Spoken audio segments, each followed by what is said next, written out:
So you guys decided to. You guys spent basically the whole day, right?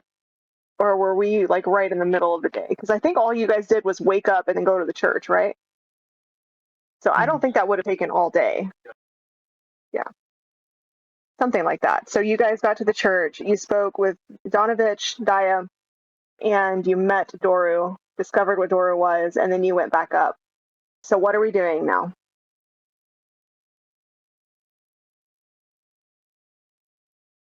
I'm awake now.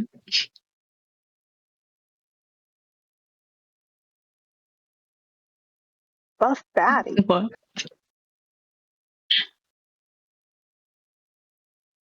Oh, Jim Jr. Junior. I think he's still with me, I'm pretty sure, right? Because I conjured him up right before we entered the church. Yeah, she said. Yeah. Oh, yeah? Wow. Oh, yeah. Oh, wait. As long as you have the components to summon, then yeah. Mm-hmm. All right. Doru. And you guys named and you named yourselves as well. So are we leaving because he's pretty weak, right? So are we leaving him there at the church, or does he come with us? What do we think? I think he's locked That's up. for you guys to decide. So when you saw him, David, he was chained to the wall and he seemed starved is a word. Yes, they were doing their best, but he's still a vampire spawn. He is definitely not at full capacity right now, and just speaking with Sister Gaia, given the chance, there's a really good chance that he probably would try to hurt somebody if he wasn't chained up.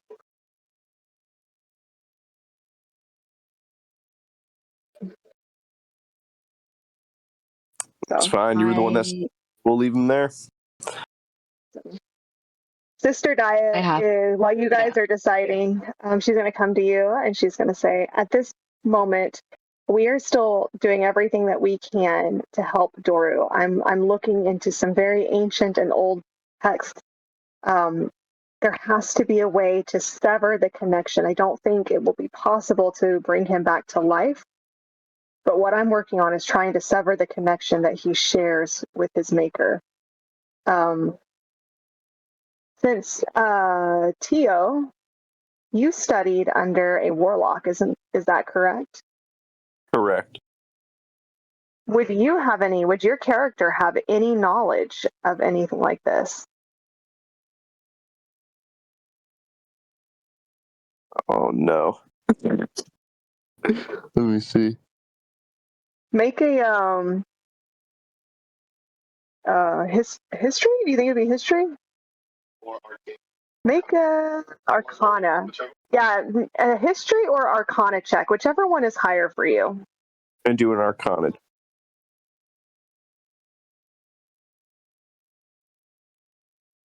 And a 10.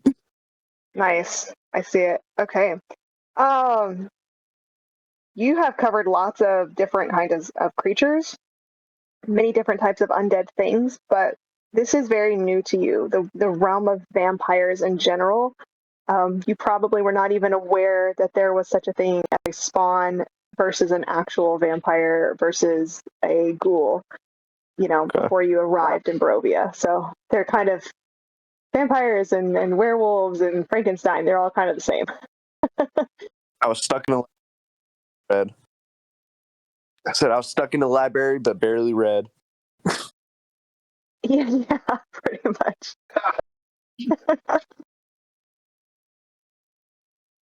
Does Jilda? Yeah, we established that last time. You were the one that gave the knowledge, or rather, Chibi was the one that gave the knowledge on vampire spawn, and then production of ghouls.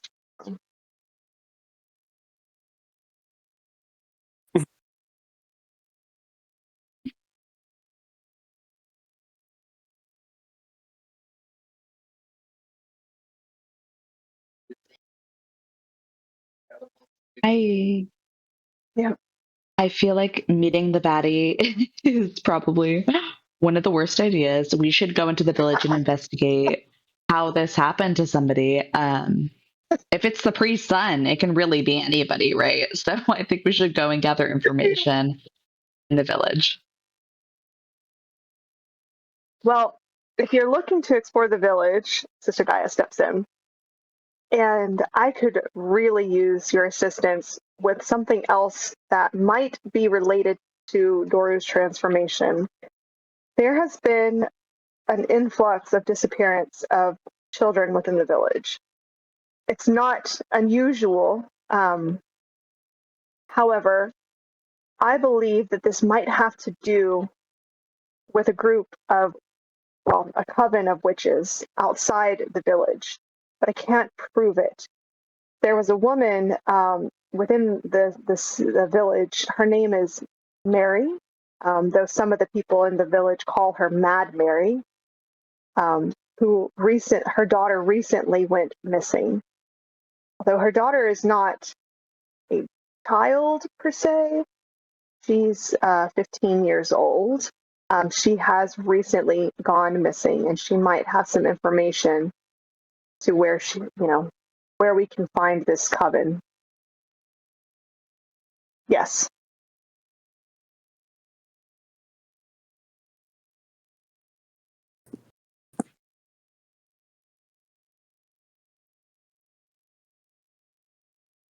Well, definitely can I ask feel some like questions. The Mad Mary might help us with later on with Strahd too. I don't see his name. I don't see his keep his name out your mouth. Well, I do feel like, yeah, we should go and investigate that to see truly what's going on. But I will say, guys, I'm a little hesitant because we've had many of bad experiences with little children so far.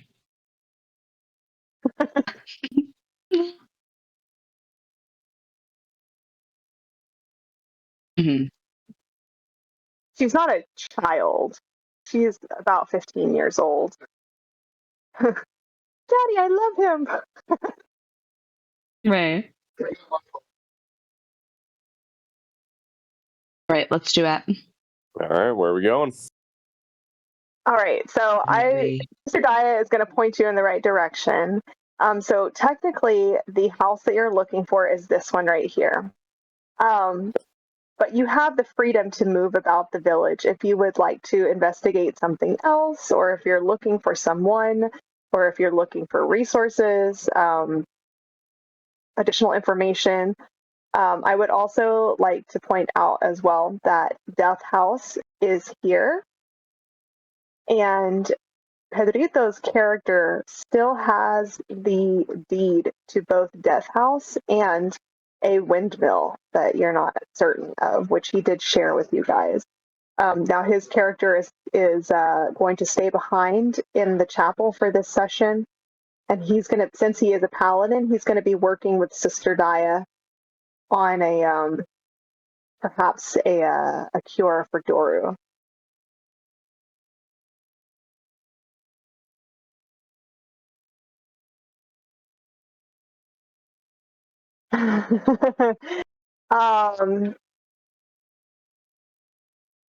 I would say that you're as safe in this village as anywhere else in Barovia.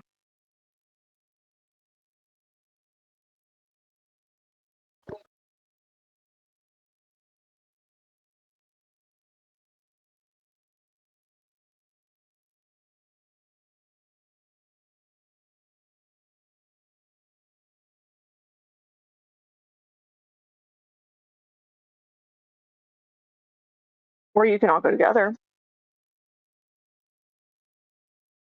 I What do you have to think? say, revisiting a beast you've already slain sounds like a bad idea. It sounds like you'll only find despair. But I will go with you.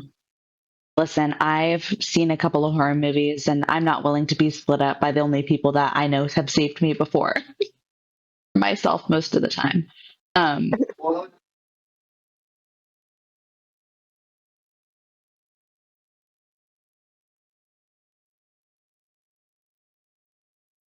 Let's do it.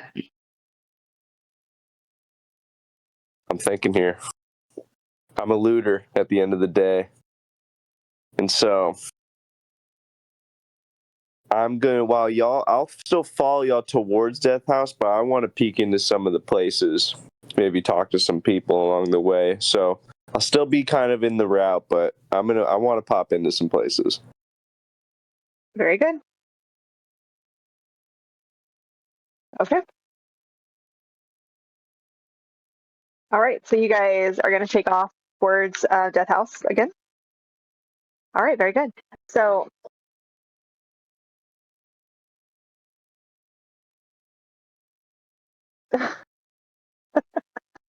That street. okay. Jump Love house, that. trampoline park. What? Jump house. Everybody needs a trampoline park. Wow. Yeah. Wow, guys. So as you guys begin to move towards Death House, I mean, there's a pretty direct path along the top here. You don't necessarily have to take that. Of course, there is the cracked cobblestones. There's a cold white shroud that sort of overlays the village because again, it is in the winter. It is very cold here. The surrounding trees that would be like in this area around they're dead, and they just kind of reach out to the sky lazily as the snow begins to fall. Just, of course, the mist is still low. It's swirling around your feet, adding just a little bit of an ever-present. Sorry, my brain is so tired tonight. I apologize. It's an ever-present reminder that the land itself simply touches you as it wishes. As you walk, the biting wind just whistles faintly through the broken shutters, and with it carrying a distant caw of a lone raven, cries very sharp and stark against the winter hush, and then it flies off. Fireball. What? Eldritch Blast. Fireball. I mean, I'm assuming so. I know that Theo was looking for additional, what is along the way. I will tell you, along this path here, this is all houses. Okay. It's all houses. Yeah, now, mainly. If you want to explore the village, like as you leave Death House and make your way to Mad Mary's, and we can go to. No, mainly like along the paths, like it was like as I say, like just trying to look for things, like any kind of shops or like any kind of just loot for the inventory. Yeah, so most places are going to be like boarded up. There's a lot of like claw marks on the outside of doors, busted windows. There's holy symbols that have been hastily scrawled onto the outside fixtures of homes, and they're in all various degrees of age. So some of them have been there a very, very long time. Some of them appear to be recent. It appears like a lot of the claw marks on the doors and the shutters themselves are relatively new. But as far as like looting, these houses are very well closed off. You would have to go out to a specific home and then attempt to try to break in. Okay. Because I Nothing. mean, you have to remember these people are boarded up trying to keep vampires and different beasts of the wild out of their home. Okay. So I just want to keep an eye out for any like kind of like forgers, smiths, any kind of shops. That's all I'm really wanting to look for, just to maybe trade, make any kind of purchases, anything like that. Yeah, absolutely. So I will tell you that as you're walking through, you notice that there's, a handful of people that seem to be, huddled around. Say as you guys are approaching Death House, there's a small group of people that are sort of huddled around, a couple of men and a woman. and she's got a small basket, has a bit of a like a handkerchief over the top of it, and it looks like they're very small pies, essentially, on the inside. And these people are very excited about them, but very hushed, looking over their shoulders. And they take them and they're looking at them and, divvying them up, essentially. And she's taking the money from the men, and then she covers the basket, starts moving away. These guys are buying pies from her. Some of them begin to eat them as they walk away. Some of them go find a place to sit down in a corner. Some of them take them home, but all of them seem to be kind of doing this in a very hushed way. Doesn't appear to be something that would be like out in the open, but as far as you are aware, they're just pies. Seems like an awful cheery baked dessert to have in such a terrible place and in front of here. Well, maybe I should clarify. These pies don't appear to be fruit pies, and you have to remember that Barovia is based on London, and one thing that's very popular in London in the Victorian era was meat pies, and they're still very popular there now. So, Sweeney Todd. Yes. But meat pies are very common in Europe, and so here it would be a staple. And this is going to be weird. Am I able to smell the pies? Sure. They smell very good. They smell, from what you can smell, they smell fresh. If you want to get closer, you could probably get more information. Somebody's selling pies in front of Death House.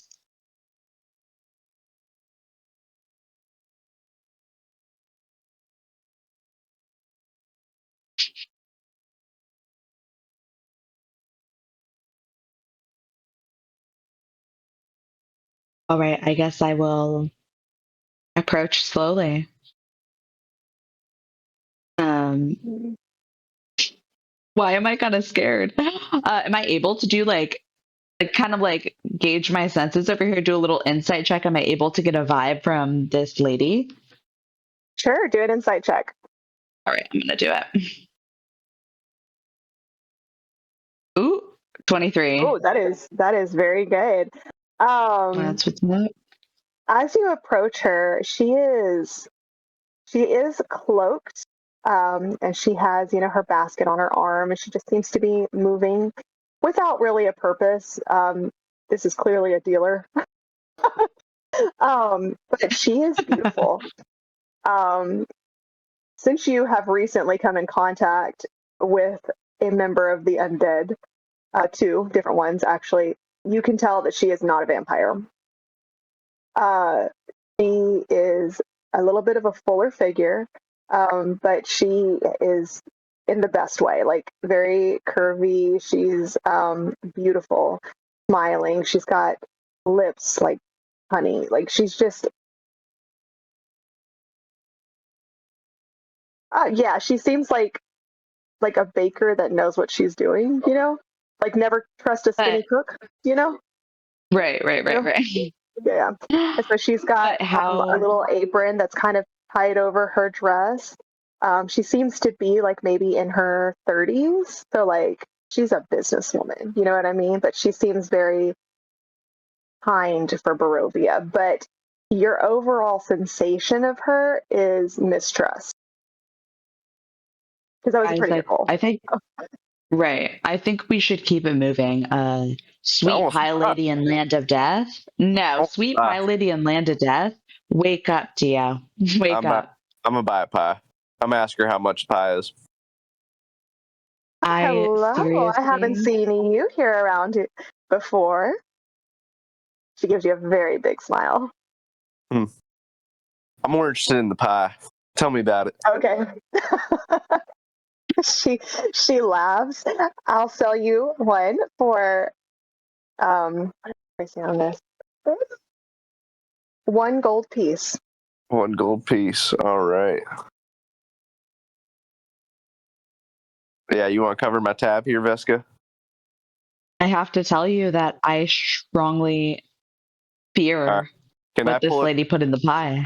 Can I pull a sleight of hand roll to steal the gold coin from Veska? You can't because she's aware of what you're doing. So, but I will tell you, because I know you guys are still new to the realm of Dungeons and Dragons. Asking for a gold piece for a pie is like saying the pie is $100. It's. Thank you. So I'll give the gold coin to her for a pie. Okay.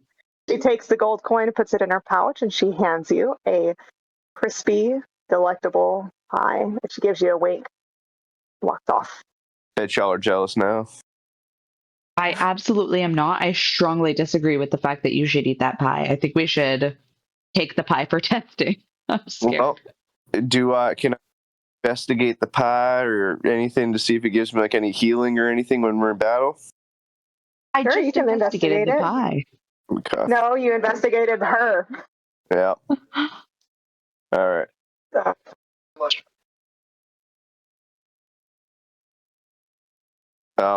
Rolled investigation. Got a 21 for it.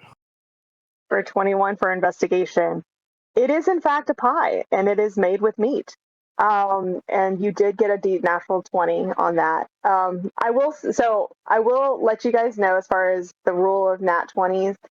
Nat 20 automatically successful is only in combat. So there will be times when I ask you guys to roll for things outside of combat and you might get a d20. That does not mean that it's automatically successful. It only counts in combat.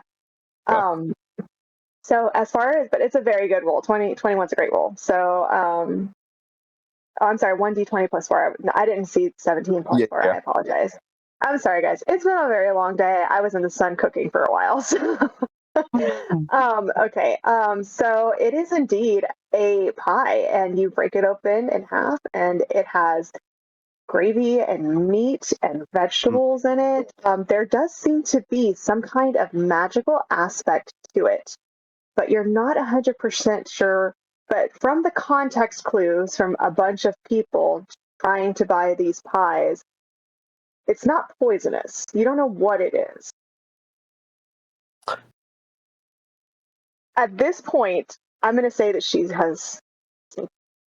snuck off at this point.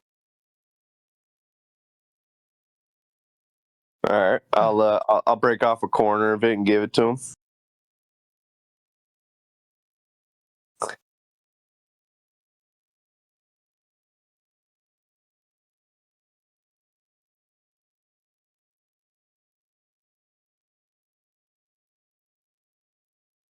Okay. Oh, yeah.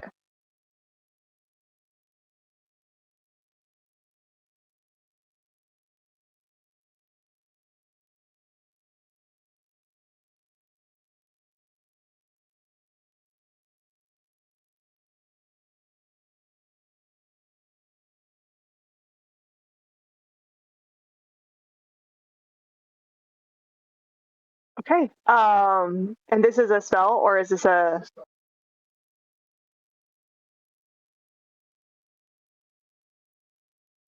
Yeah. Okay. So yeah, I can. If you want to cast that, by all means, we can definitely do that. Okay. So are you guys doing this all in the middle of the street, or are you guys like heading to the house? Like... Well, they were kind of tucked just on like the side of the street. Yeah. Yeah. Yeah. So we're kind of just standing there. Yeah. Okay. Okay. Did it just die? Okay. All right. Well, he went ahead and cast that. So I will tell you that this is a magical pastry. A creature that eats this dream pastry falls into a euphoric trance for 1d4 plus 4 hours, during which they experience incredibly pleasant dreams. While under the effect, the creature is unconscious and cannot be woken by non-magical means. If they take damage, or if someone uses an action to shake or slap them, they will awaken. Mm-hmm. Yeah, that's for bedtime, man.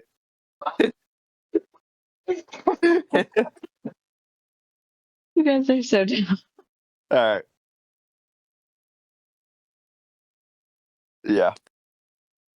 All right, let's keep it moving. Okay. All right, bear with me just a moment. I just want to make sure I'm not missing anything.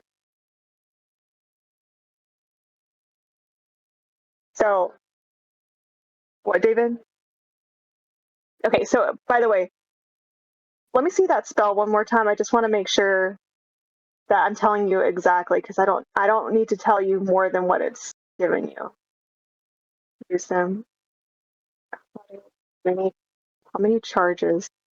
Ongoing spells are affecting the item. Or you learn that spell's name.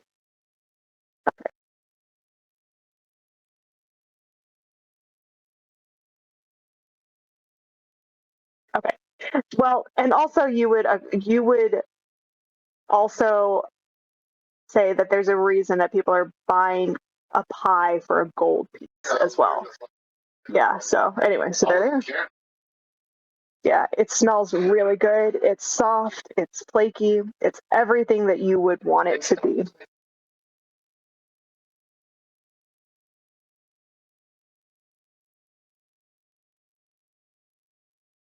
Mm.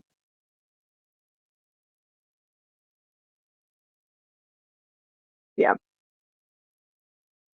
I feel like there's some bad juju connected to that pie. Yes. But I do have a gold coin, so which I'm keeping. And don't forget Strahd's blessing, Vesca, as well. Okay, yeah. The blessing. I think I sent you the information for the blessing on your beast form. It has to be. It has to be.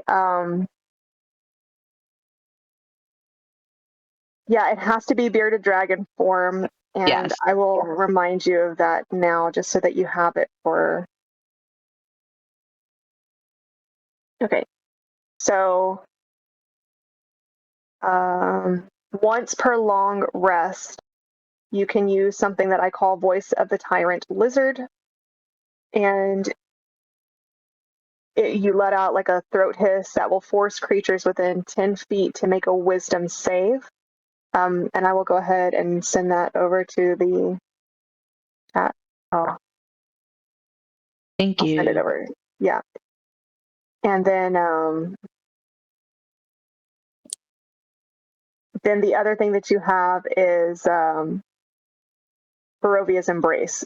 So once per long rest, and as long as you're in that bestial form, you can choose to drop to 1 hit point instead of 0 hit points. Amazing.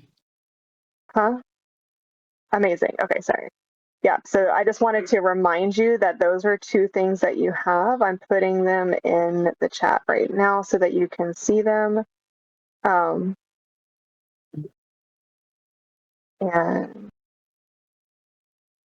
have those for Vesca. Thank you. I have it noted now. Thank Daddy Strahd. Yes, so you guys have approached Death House again. Yes.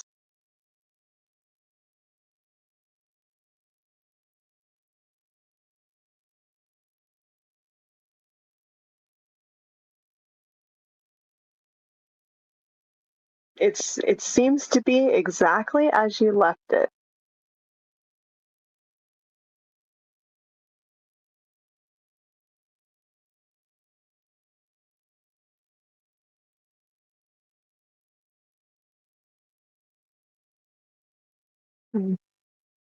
The house collapses on you and you die.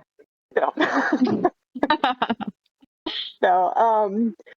The house appears to be still. There's no hold on guys. I'm actually looking for my folder. I keep having to switch through folders here.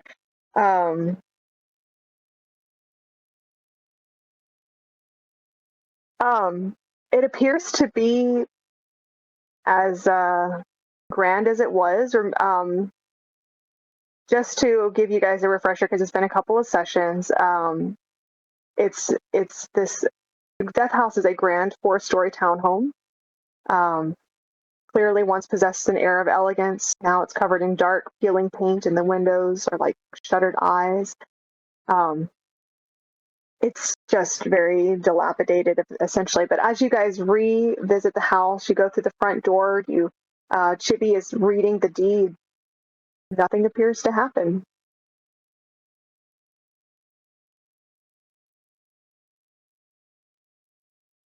Personally, what'd you say? What did you say?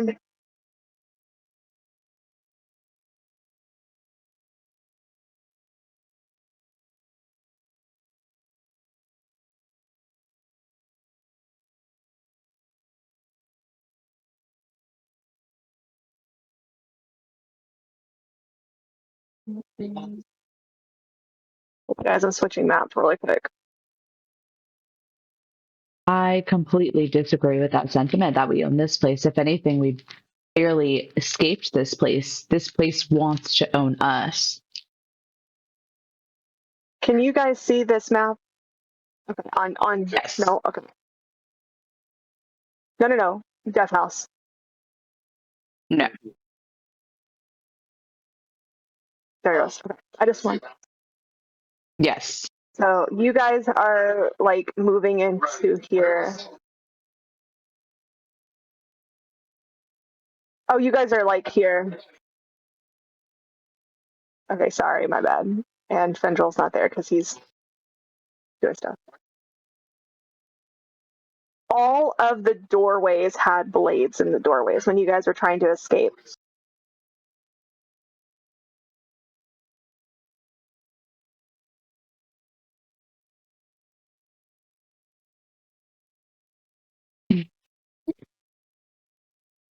The doors swing open lazily, and they just kind of swing in a wind that's not really there. But there's no attempt to harm you. Why would the trap activate upon your first step? It waits till we're in its belly. Just like last time. You remember the night that came alive? You guys are killing me. As you begin to move in, I will say that these doors right here automatically open.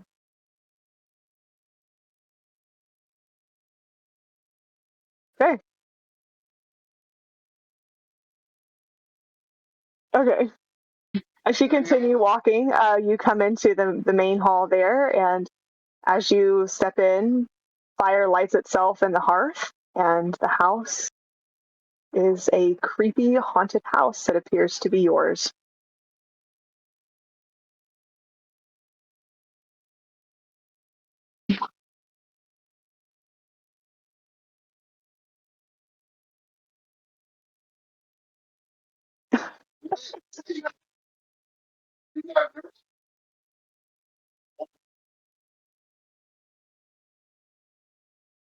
I remember when you guys got drunk and a little bit under the influence, but I will not be staying here. Where's Tia? Where's Kyle? I'm here. Sorry. Oh. He's chasing down the lady for more pies.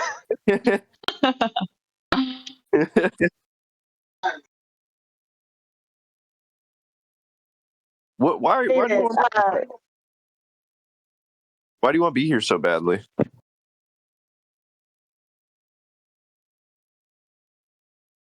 Oh, be a safe haven. Yeah, I agree. Yeah,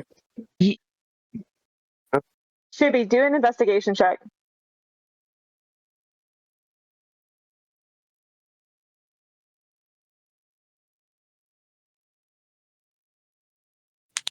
Oh. Wow. It's a house with floors and windows and doors.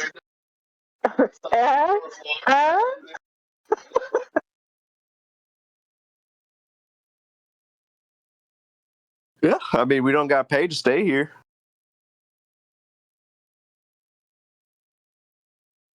Okay. As you head out, David, Chibi turns around to leave, and there's a couple of new pictures on the mantle. Oh. Do you remember that's where you saw the picture of you and Donna? There's picture of the same picture of you and Ghana that you saw, and then there's some, it looks like a child's coloring creation of the strangers holding hands with Rose and Thorn in a small, like, makeshift popsicle stick frame.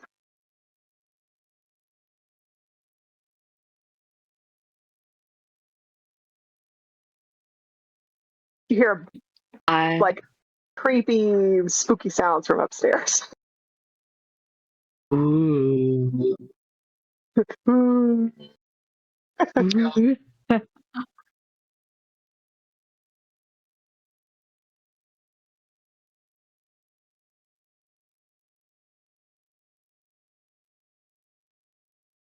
Okay. Let's do it.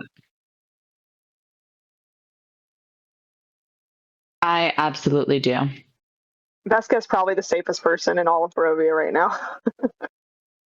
I'm feeling a little conflicted, guys. I feel like, it does make sense to stay somewhere that we don't have to pay for, but it's like this energetical pull that wants me here, but I know that it's wrong. So I think we need to leave. It's just like the pies. You just want more free drinks and food. I just can't do it.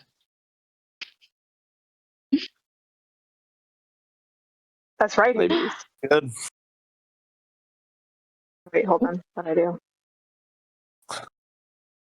Sorry, I messed up.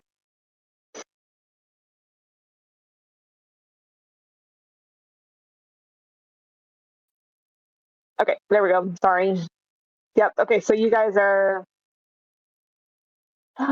leaving Death House here, and I'm gonna say, because like Kyle asked originally earlier if he could find another, like, what else does this village have to offer? So as you guys come back, I'm gonna go ahead. Actually, you know what? Let me just go ahead and switch maps here. Okay.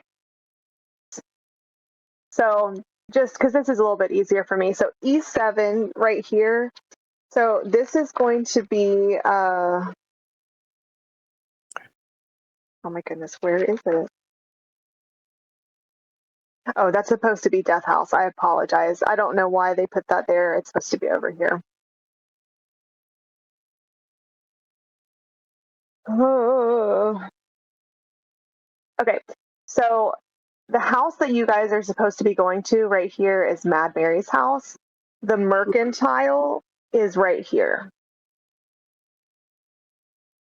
No, the inn is right here. That's what I was saying. Is like, as you guys come back this way, yeah, the inn is here, the Mercantile is here, and Mad Mary's house is here. Cool. Yep. Okay. So what are you guys doing?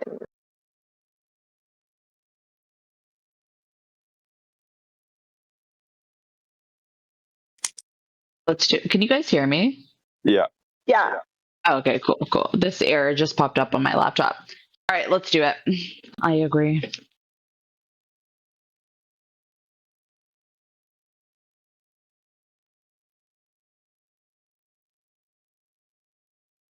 Okay. So as you approach the Mercantile here on the side, there's a sparse light from this building spills out from behind drawn heavy curtains. There's a sign over the door, creaking on its hinges, that reads, Bildrath's Mercantile.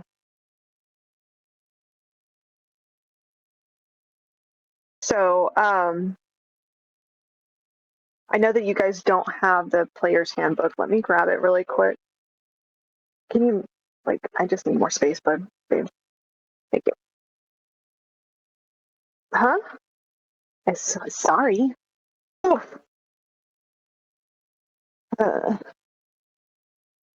So the mercantile will sell basically basic gear, but just so that you guys know what that is.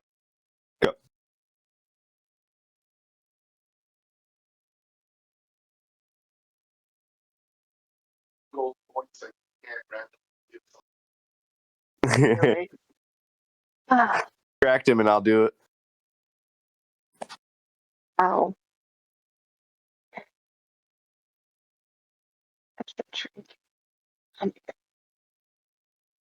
Sometimes it's harder to find this stuff.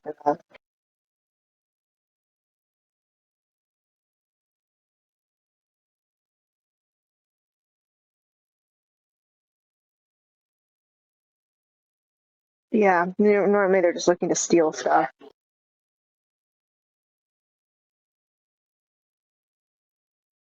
Yeah, so what is it what are you looking for exactly, or are you just looking to mainly like healing or anything that's like kind of like intelligence related or general equipment like armor, shields, anything like that. Okay, all right. It is. Sorry, give me just 1 second. Adventuring gear table. Where the hell is the adventuring gear table?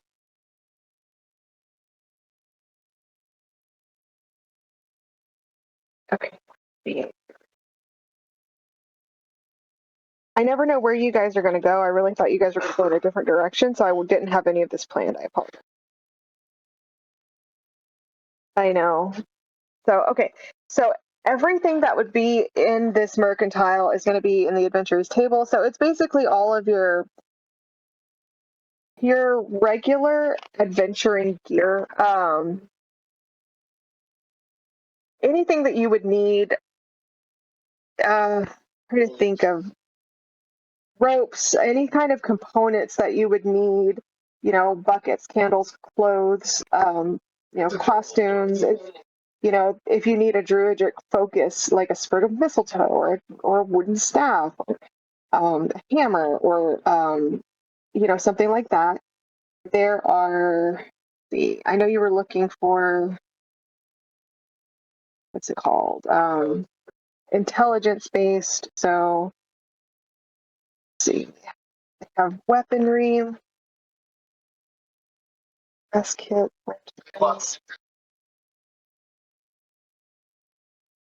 Okay.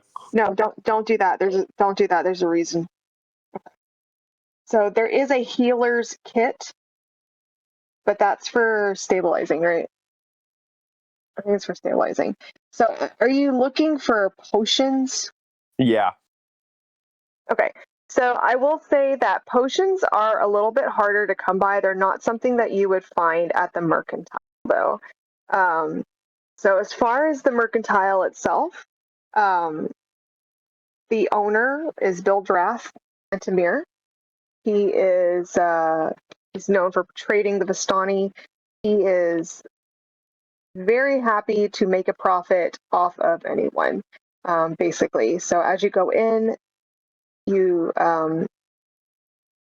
very warm. He's very welcoming, but you get the feeling that he's like a used car salesman, like that slimy feeling that you get.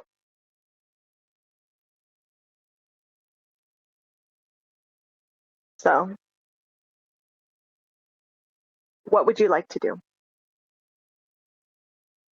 As I look around, is there anything that doesn't have anything meaning at all that's small and I can fit into my pocket?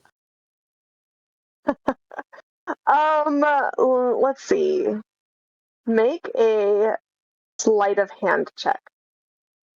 Oh, I'm sorry. Make a investigation. Okay. Yeah, investigation. 15. Yeah, 15. Okay, that's not bad. I'm gonna say that he's busy arranging his shelves, but he's definitely keeping an eye on you. He knows that you are a stranger. He's never seen your face before, so he's just kind of keeping an eye on you.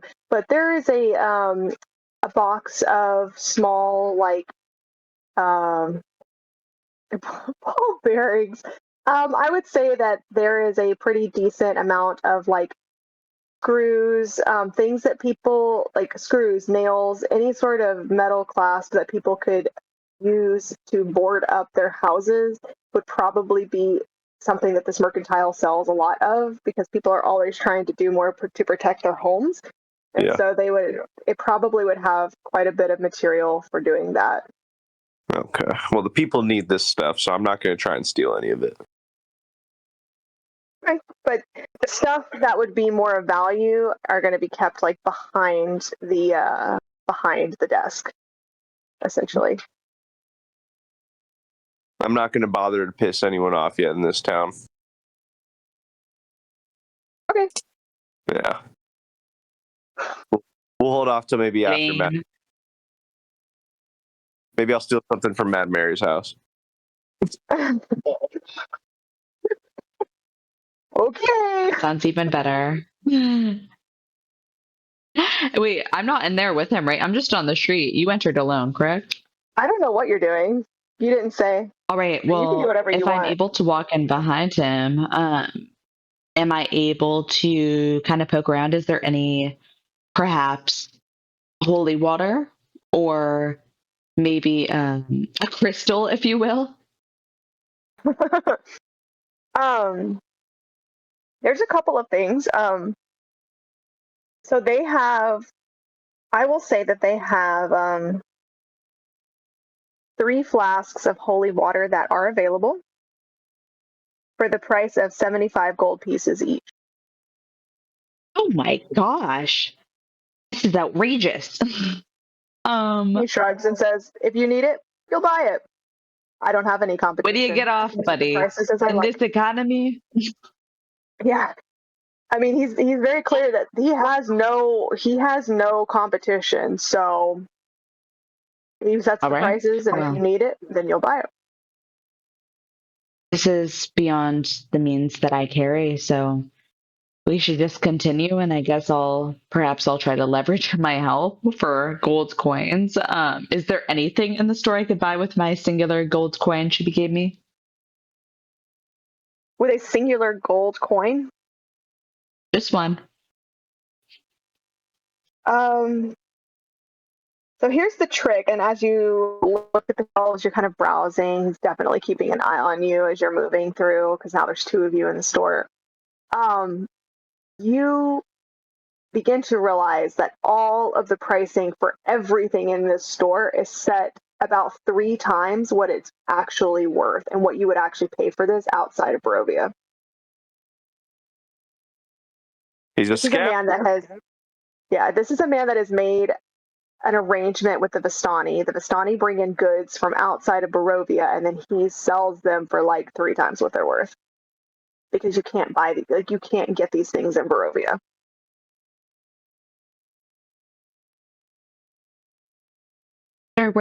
How did you bring these in here?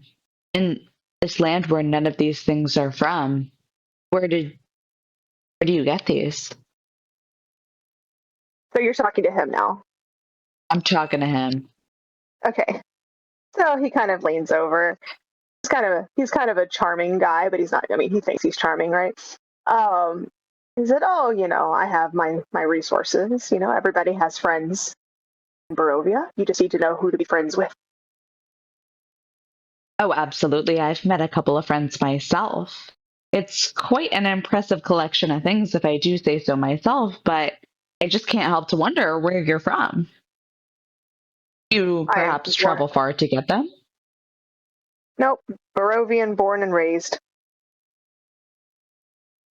All right. I think they would. I am not. I stumbled upon here, but I do have an eye for your things. Thank you for having me in here. I guess I'm just kind of confused of origins, but like you said, this land has many, mythical happenings, I suppose. Yeah, you're just another adventure that the mists have brought in. The only people, and he'll tell you, the only folks who are able to truly leave and come and go in the mists are the Vistani. You have to be of Vistani blood in order to use their powers. But everyone else, and he kind of spits on the ground, everyone else is true. And if you think that you're not, keep an eye out around midnight. If you keep an eye out on the graveyard at the church, you'll see exactly what I'm talking about. Graveyard of the church. I am curious, is there anything you've noticed that has been unusual for Barovia recently? I mean, I don't mean to be pushy, so please disregard me if I've overstepped, but I just feel like, there's a very fine line between what is normal and what is not. Kind of looks you in the eye and he says, for Barovia, no, this is all the same. Everything is all as it has been.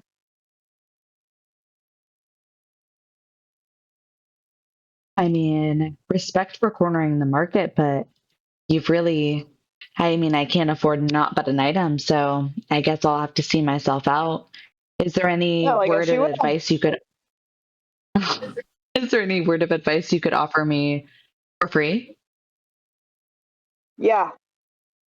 If you want to survive, don't ask too many questions and quit sticking your nose in places it doesn't belong. I'm going to run out as fast as I can. Wait, maybe not as fast as I can, but I'm definitely going to do it. And then I'm going to speed walk out the door. You gotta walk with a purpose. That's right. Thank you, sir. Thank you. He kind of waves you out. Funny. Yeah, I got to stop chatting with these people, guys. All right.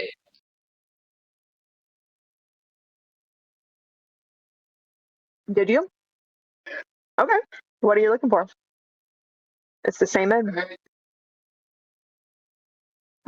Ladies!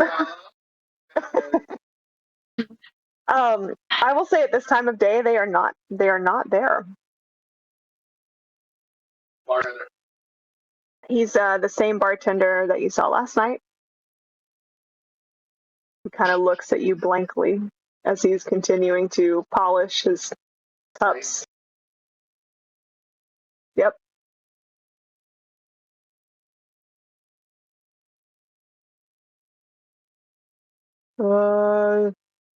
They went to the camp with the Vistani. Okay.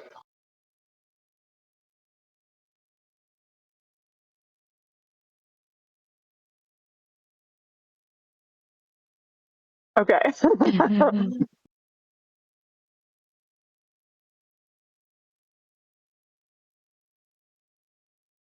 Better.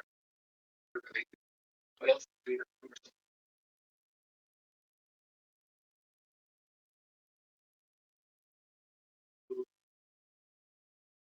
Xbox, if you will. Sit up. Touch. I'm sure. I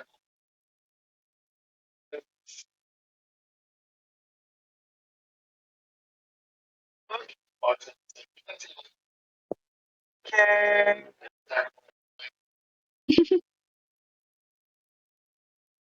Okay. Okay. Yeah, scammer. So that dude's a scammer. Is he now? Well, steal anything? No, nothing worth stealing other than supplies for the people here, so that'd be messed up.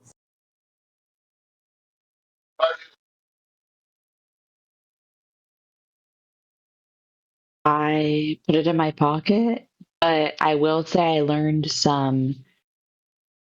I felt like I could pick up on something was going on with him, and I think that he has connection because all of those things they were not from here, but he was born and raised here. It doesn't make sense, and it feels like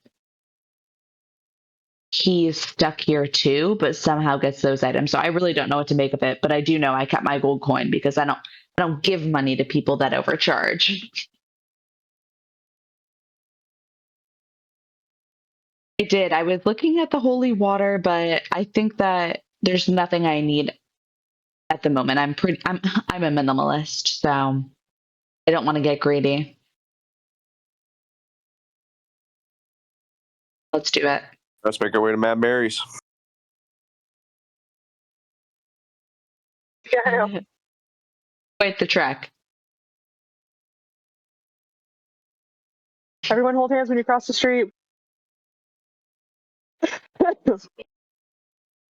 A leash, if you will. Oh, that's funny.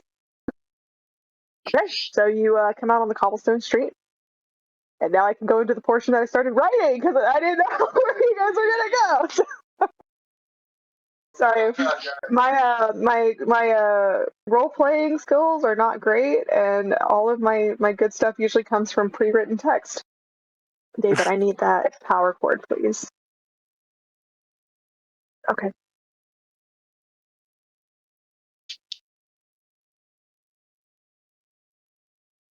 Oh crap, that's okay.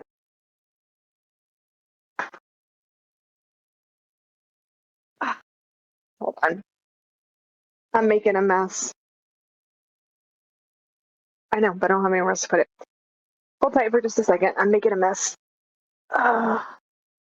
David keeps knocking over my tea. Why not? You're sick. No.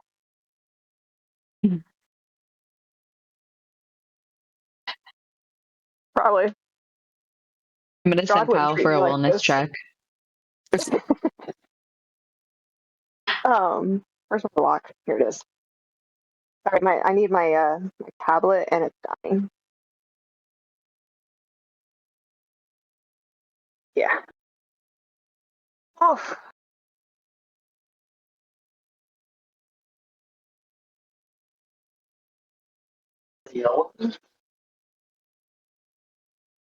I'm feeling we're about to find out. Huh?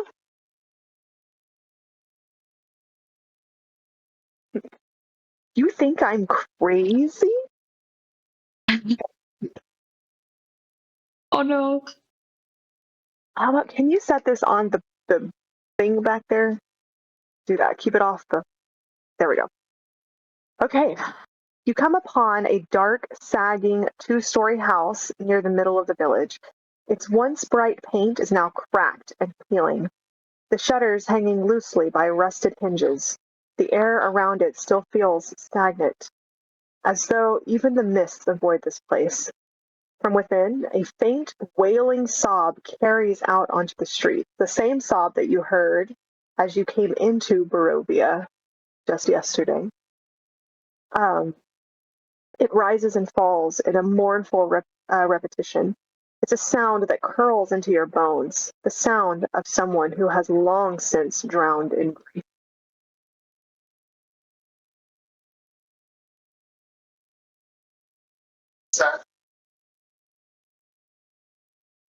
I feel a deep sense of pain coming from this area. And I think that it's our duty to investigate. I'm going to go knock on the door. Okay. So I would say that the house is boarded up and barricaded from the inside. It doesn't, as you knock on the door, it doesn't appear that anyone hears you. Hello? Anybody there?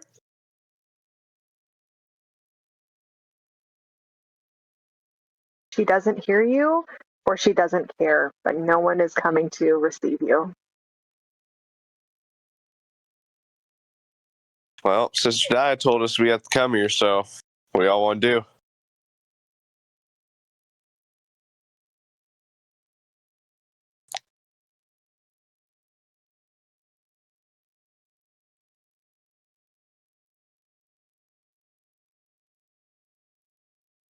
Yeah. Okay.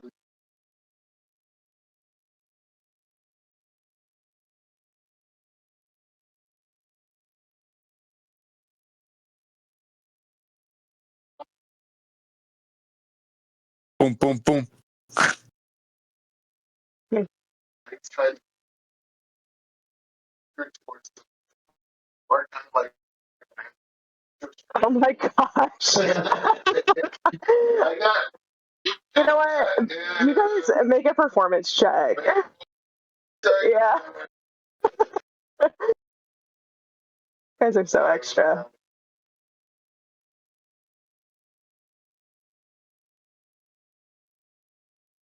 It's like a rave with a beat. Like I would say that it's probably not enough to get her attention at this point. This is a woman that is in deep grief. Deep grief. Am I able to perhaps use my druid craft to kind of... The crying sound... The crying sound is coming from the second floor, so the upstairs room.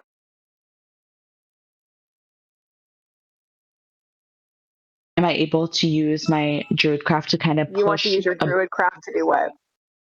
To push a breeze throughout the house, kind of like a calming, almost shift in the air.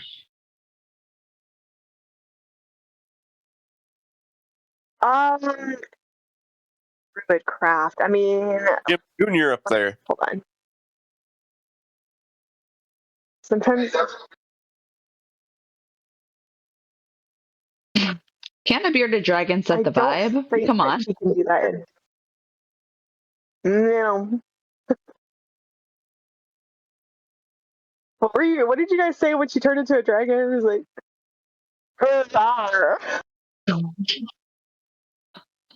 I don't like to show that side of myself a lot, okay?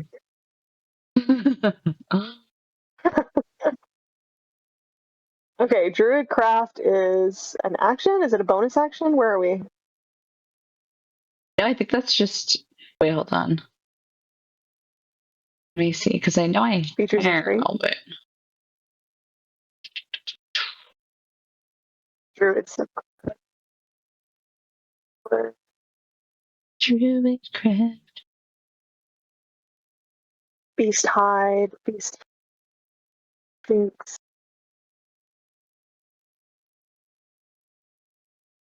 So I'm trying to find it. I thought it was just a part of my traits, features, and traits, but maybe not. Sorry, guys. Well, I'm trying to... Usually there's something like prestidigitation or something like that. But you don't. It doesn't look like you have anything that can create that wind effect right now. Oh, man. Okay, sorry, guys. At this particular moment. You could try something different. Okay, if I cast suggestion, but I can't see her, but she can hear me, does that work, or do I need to see her physically? I was going to say, what does the spell say?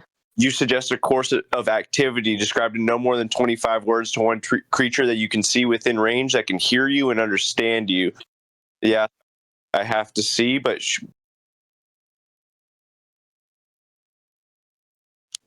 Yeah. Yeah.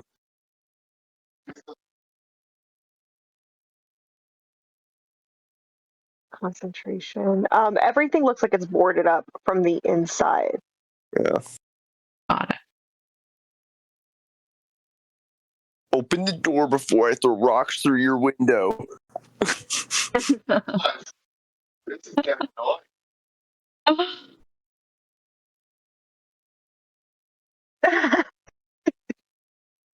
Blast it! It always... God, Chippy. Okay. I don't think... I could have a tile at all, or I could take meth.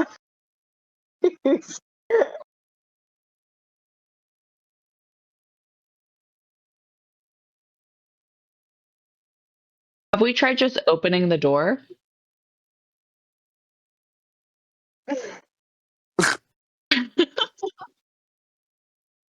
That's what I'm saying. Are we banging down her door? The door is unlocked. Kick it down anyways.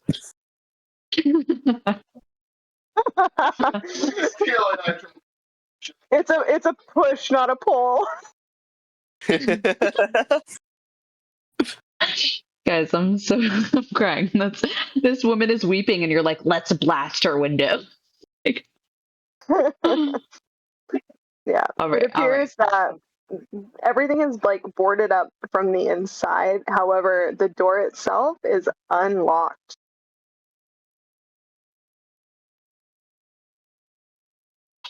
All right,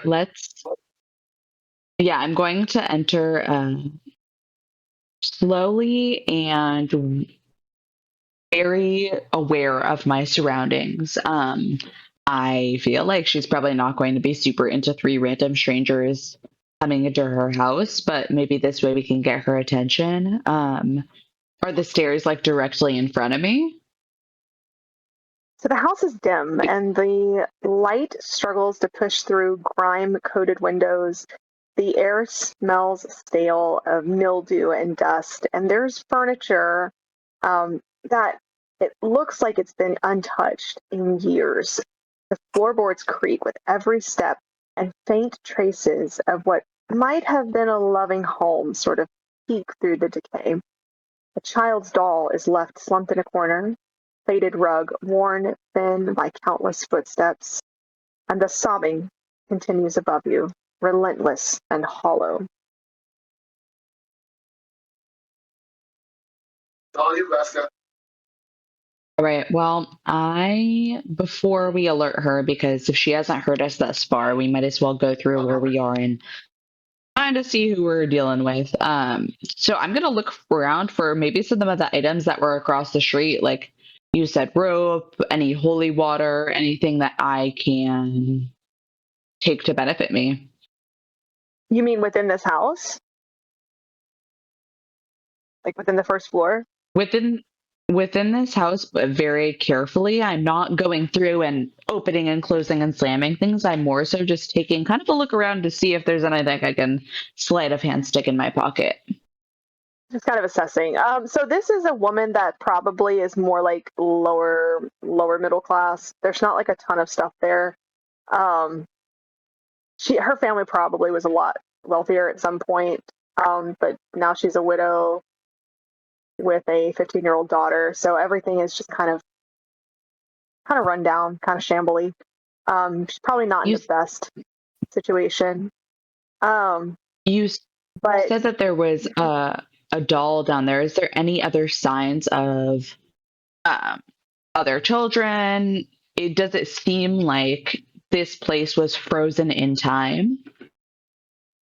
As you kind of, poke around, there are a handful of pictures, either on the walls or on the mantle that have a woman smiling, standing next to a little girl and a man with a very distinguished mustache. And then you see other pictures of what you have to assume must be Mad Mary and her daughter in various stages of growing up. Both mother and daughter have because all of these photographs would be kind of sepia, or they would be paintings that would have color in it. You can tell that she has brown hair, sort of gray eyes. The child is very pretty. She's very, very pretty, growing into a beautiful young woman, but she is definitely a spicy little teenager. The mother seems to be quite happy in the photographs and the paintings that you look at, for Barovia, all things considered. But in all of the pictures, all of the photographs, she is holding this child close to her. There is a sort of a feeling of possession over her daughter, of distinct protection in all of these photos, in all of these pictures of them together.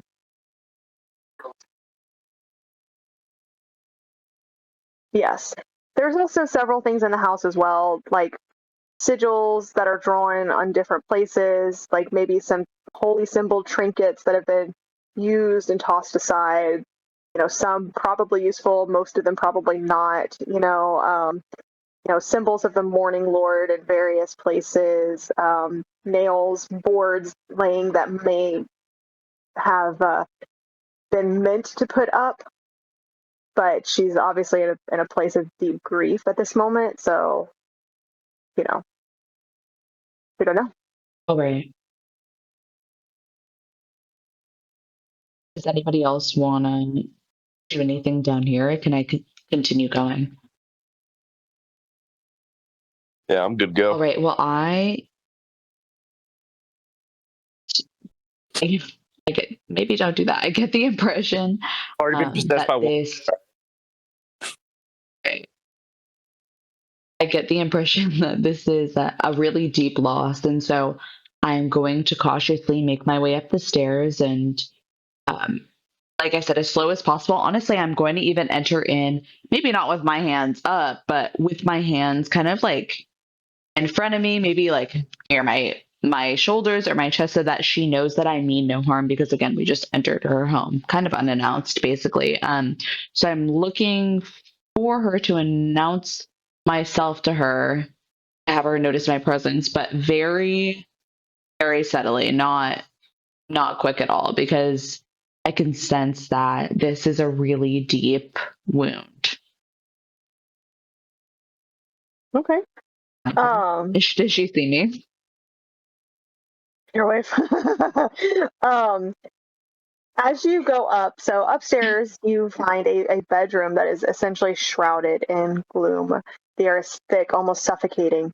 Sitting hunched on the edge of an unkept bed is a frail woman with tangled hair, her face sort of streaked with tears. This is Mary. Her hands clutch a ragged dress pressed to her chest, as if it were her only lifeline. The sobs that echo through the house are coming from her. They're broken, they're repetitive and unceasing. Scattered about the room are various signs of her lost daughter's absence. A half-mended dress, a small jewelry box, a chair that's sort of pulled out from a smaller desk as though someone have left in a hurry.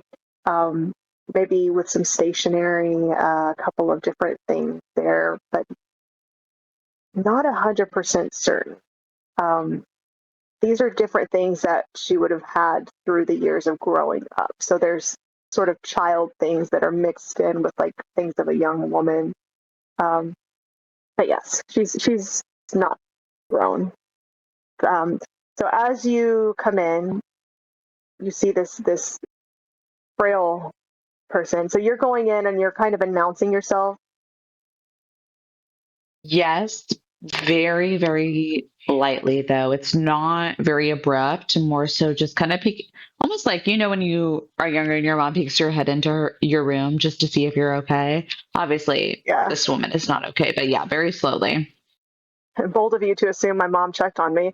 I made that one up. Kidding. That one was from the books, yeah. No, I'm just kidding. So she kind of looks up and she gives you this sort of wide-eyed stare. I'm assuming that you're not in beast form or anything like that right now, right? Well, that would be iconic. No, I am not a lizard at this point. Okay. She looks up and says, "Oh, who are you?" Mary, I was sent here. Who sent us here? What was her name again? Sister Daya. Sister Daya sent us here and said that you have faced a loss recently, and I cannot promise anything, but I am here to help.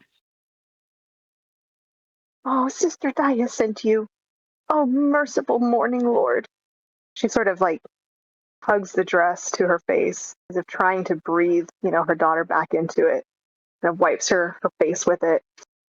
My Gertruda is gone, taken from me. She has brown, soft hair, and she has gray eyes, and so young, and she's so beautiful. She was never meant to wander this wicked land. Her voice kind of rises. This is the voice of a woman that has been crying a lot. Her face is just puffy. Her eyes are red. This is clearly a deep, deep grievance. It had to have been them, the witches, the hags. They say that they are the ones that steal the children, but no one can ever find them. It's like they're spirited away. They must have stolen her into the night. Mary, when did you last see her? I'm so sorry for your loss. 3 days she's been gone. She's never left these walls. Never. She's never known anything of the world beyond. She would follow any kind word, a friendly face. Oh, they might devour her. You must find her. Where would she be?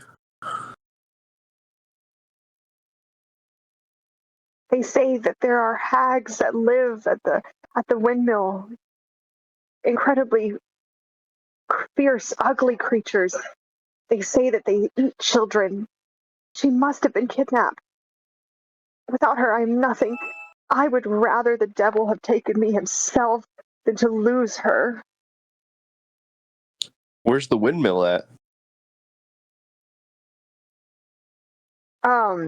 So the windmill's going to be a little bit below. Oh my gosh, why is this not going?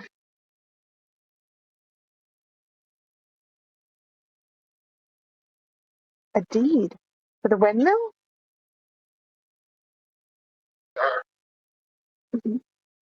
She she can only guess. She's not like a real proprietor. She wouldn't really know that. But she could probably guess. But you do have a map, and the map should see the world map. Where's the world? Oh, hold on. So you guys are here, and the windmill is all the way over here. So it does take a little bit of time to get there. Okay. I'm going to ask Miss Mary here, is there any other information about the witches we should know that would help us in case we get into a battle with them if we can't just quickly recover your Gertrude? I'm sorry, is there what? Is there anything like any weaknesses known or any extra information about how they act as just a coven of witches? Oh, I have no knowledge of magic. I am not a brave person. I have done my best to love Gertrude and give her everything that she's ever wanted. But it's never been enough. I don't know anything about this type of thing. Mary, you say that she knows nothing about the world. Well, is there anywhere she would have longed to go? Is there anywhere she enjoyed outside of your home?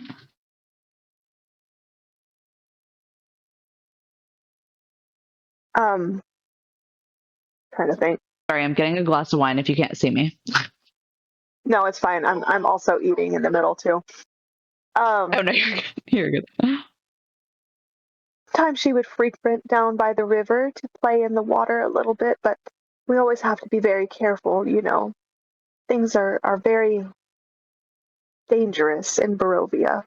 So we didn't leave the house all that often. We would go to the church once a week, see Father Donovich, hear the sermons of the morning Lord. But no, Wait, doesn't know much of the outside world. are you saying that, and no judgment, Miss Mary, you got to do what you got to do. That's your child. But are you saying that she only stayed here? That, yes. So you get the feeling that this is like a super overprotective helicopter parent. Yeah, that's what I was getting. Yeah. Bless you. Thank you. Bless you.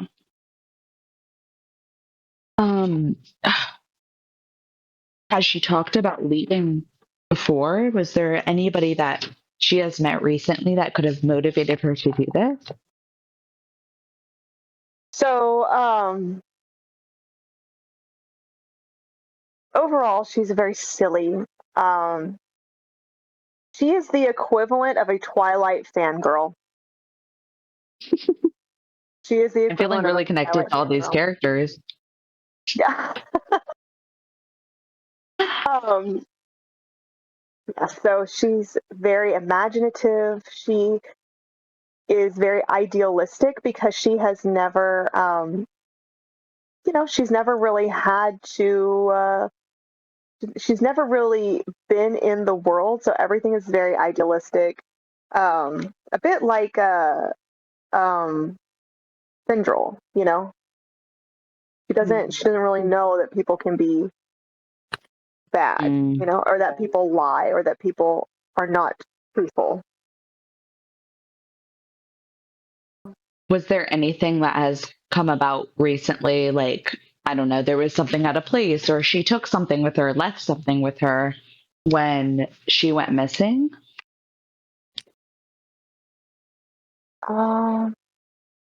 No.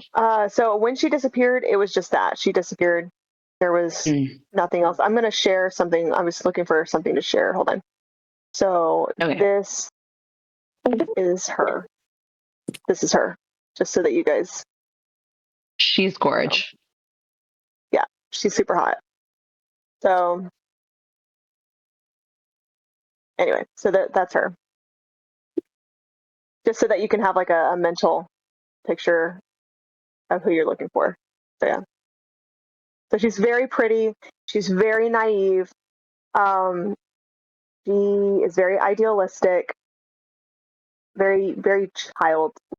But she's in that sweet spot where she's like not quite a woman, but like older than a child. And there is a steady disappearance of children within Barovia.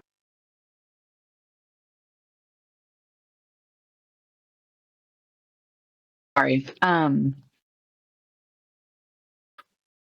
you connected with anybody else about the way that she went missing? Is there any similarities with anybody else, or have you looked anywhere? There was no sign before she went missing. She just went missing. She like crazy. In the night, her window was open. She was gone. There doesn't seem. You're gonna get us copyrighted. Yeah, I know you can't hear David. He said, "Well, never mind. He's gonna get us copyrighted." In the dark of the night, evil will find you. From Anastasia. So it doesn't appear that there was a. Yeah. Go ahead. Sorry. It doesn't appear that there was any struggle. It doesn't look like from where you are, because in this second story, like in the second floor of this home, it appears that they probably shared a room. So, like, they're just not super well to do. This is just kind of like a common place in Barovia. It doesn't appear that there was a struggle or a fight. It looks like the window was open and she left. Okay. Mary, may I ask about, and forgive me if this is too sudden, I know we are intruding here, but your husband, is he still with you? No. He died when Gertruda was only 3. Oh my gosh. I'm so sorry to hear that. Dang, I'm sorry. I didn't mean to trigger you like that. Most people in Barovia have lost loved ones.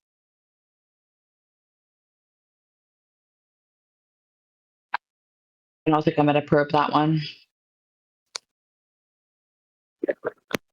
You are so strong for being able to, still be here, and I understand why your sorrow is so deep, but we will try our best to help you. Again, I can't guarantee that I can do anything, but, I really feel your pain. Gertruda's father died when she was 3. He was part of a hunting party that was supposed to be dealing with a pack of werewolves out in the Svalak woods. They never returned. I thought I had to protect Gertruda. I couldn't lose her too. So I just closed the door. I never let her out. Well, that's Kind of not. starts crying again, like reliving, where did I go wrong? What did I do?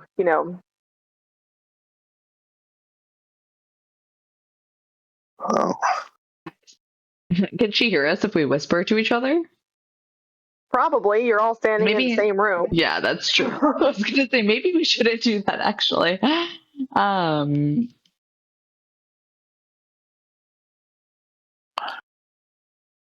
Listen, if we find food along the way, we'll know where to come back to. But I think, our main goal here is us trying to leave as well. So we can't promise anything. Well, but of course, we have entered this place willingly, and now it is somewhat of our duty. As I said before as well, I agree we can't promise anything, but we will try. Seeing as it's such a deep loss. Have you, and of course this might sound like a dumb question, but have you thoroughly searched everywhere in the home? Of course. Of course. So she has thoroughly searched. She has asked for help. She's obviously gone to the church to ask for assistance. Of course, Father Donovich is preoccupied, so he's not offering any, personal help to look right now. There's not a particular keenness on anyone in this village to really help look for missing children, because missing children go missing one at a time. So this is a pretty common occurrence. But it sounds like all of the missing children appear to, like, the story is consistent. There is something that is abducting the children. There are stories of hags, there are stories of witches, and they're all at a windmill, but you're not certain what it is that you're hearing. You don't know. As I say, like, there's rumors of hags and witches, and you don't entirely know. Oh. Mary, is there anybody you've been able to confide in? I know you said that nobody is going to help, but has anybody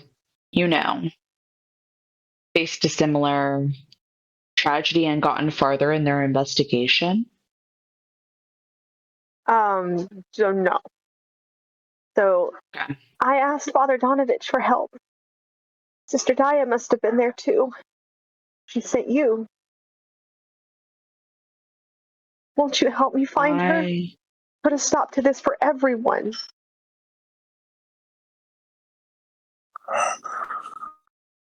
Guys, what do you think? I think that we should go and do our duty and look. Okay. Where's the world map?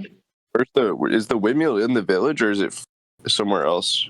It's outside the village. Let me share with you really quick. Yeah. Okay, hold on. And I will hold on just a second.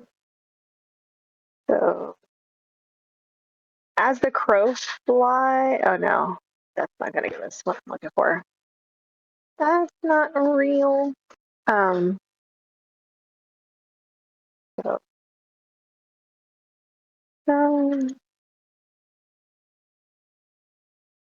hold on just 1 second. Thank you. Okay.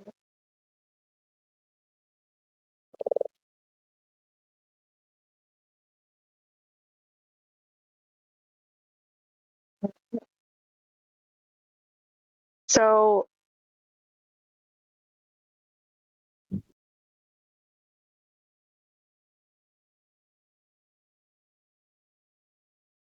why this is You're muted, babe.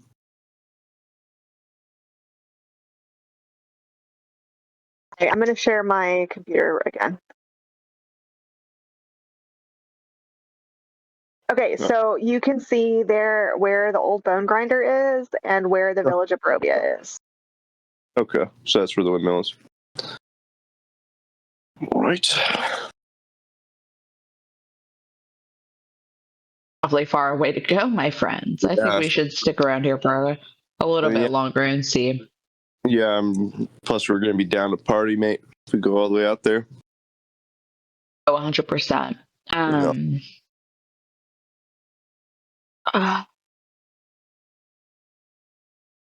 Mary, I know that the loss of your own probably is more devastating than anything else, but have you noticed perhaps a pattern with the children that go missing? Whether it's, anything really from their gender, personality type, age, when they go missing, anything?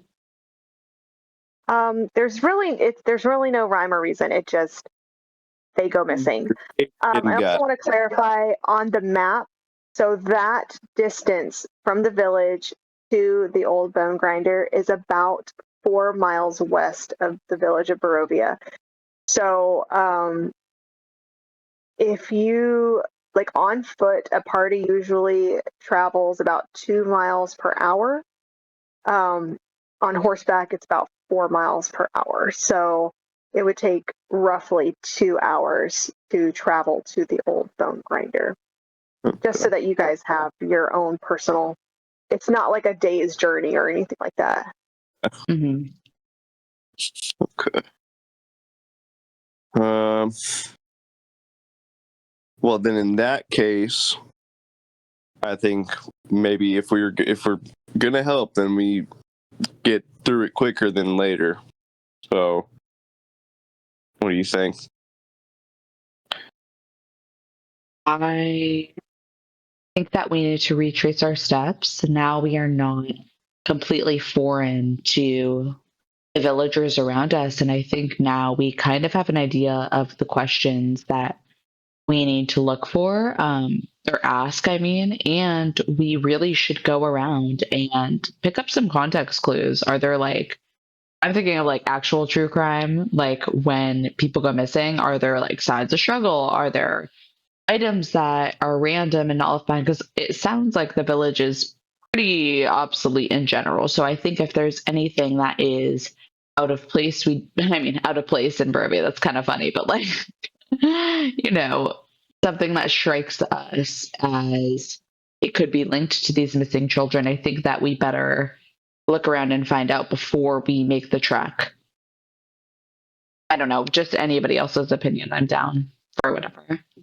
Yeah, either way, at the end of the day, if there's children going missing over there, we should probably go to help. Yeah. You're still muted, David, Okay. right?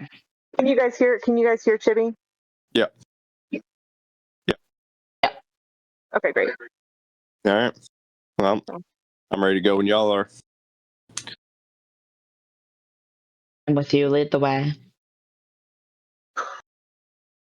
Down the yellow road. Whoa. What, David?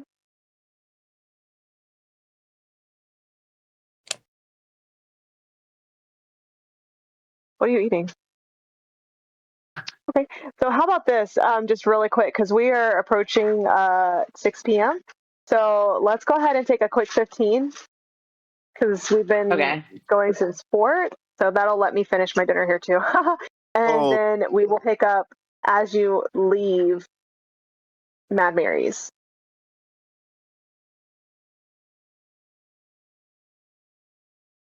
Okay. What a loser! Gosh.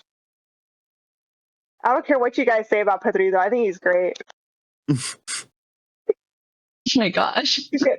He's going to go back and listen to all of this, so I just like to leave him. I was going to say he pops back in. Yeah. No, because he has to edit all of the audio, so he's going to go back and listen to all of it. Okay. So as you step back onto the mist, I'm sorry, what? He popped back in. As you step back into the mist-choked streets, the sobs from Mad Mary's home fade into the distance. A figure leans against the wall across the road, arms crossed, watching you with a measured gaze. He has broad shoulders with tired eyes and a jaw set in a quiet resolve. Clothes are neat but worn, the kind of attire once fine but now fraying at the seams. Another lot of strangers, he mutters under his breath, then loud enough for you to hear. The mists spit you out, and here you are, looking for trouble like all the rest. He pushes off the wall and steps a little closer. Name's Ismark. Some call me the Lesser, though I can't say I enjoy that title. You may not know it yet, but you're trapped here. So is everyone else. And while most of the village is too frightened to lift a finger, I could use some help. My sister, she's in danger. No one here will stand with us, but you might. Maybe. He kind of looks at you as if it's the same look that someone would give if they're looking over livestock for purchase. He glances up and down the street as if the shadows themselves might overhear. I think it might be best if we speak at my home. I'd like to introduce you to Irina, my sister.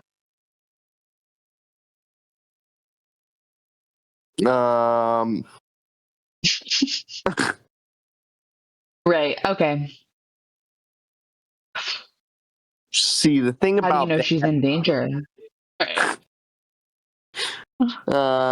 we're kind of going on a little quest here to go try and save some children over by the windmill. So, you know, do you mean good intention? I'm sorry, what, Maya? I was going to say, well, Tio, everybody is worth saving. I think we should give the man a second to, give us a little information on what's going on with him. This could be connected to the other missing, the kidnapping cases. Dungeon Master to players, I was under the impression that you guys were not going to go to the windmill because you didn't have Pedrito in the party, so that's why I was trying to add something a little different. That's why I was like, oh shit, they're not going to the windmill, so let me add something different. So I apologize. All right, then I retract my statement. Let's go with Mark. Yeah, let's do that, because I agree, babe. We shouldn't. I mean, you can go to the windmill and scope it out if you want to.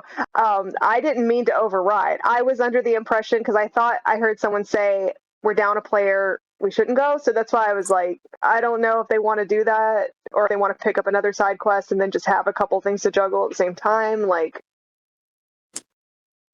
I personally think we should wait, but I know you guys possibly wanted to go just because I fear that somewhere, what's it called? The Bone Crusher? I feel like we need all members. the bone grinder, yes. Right, but I think I am down for whatever you guys want to do. Obviously, group overrides, but I think that we should wait for Fendro. I'm cool with waiting for Fendro. I am but a humble dungeon master. You tell me what you want. I'm scared. What are we doing? But yeah. Let's go with Mark. Okay. Ismark. His name is Ismark. So ISMARK. Ismark. Why do you do that? Now I can't unhear it. Oh my gosh. Stop. So anyway, let me change the map. Good. Okay. Can you guys see the map? Yes. I'm the map. Okay, so you guys are leaving here. This right here is Mad Mary's. The church is up here. This is this little area right here is the tavern. And then Ismark is actually going to lead you down here. This is the, sorry, I keep trying to grab this map and it's being weird. Okay, so this is the family home here. So.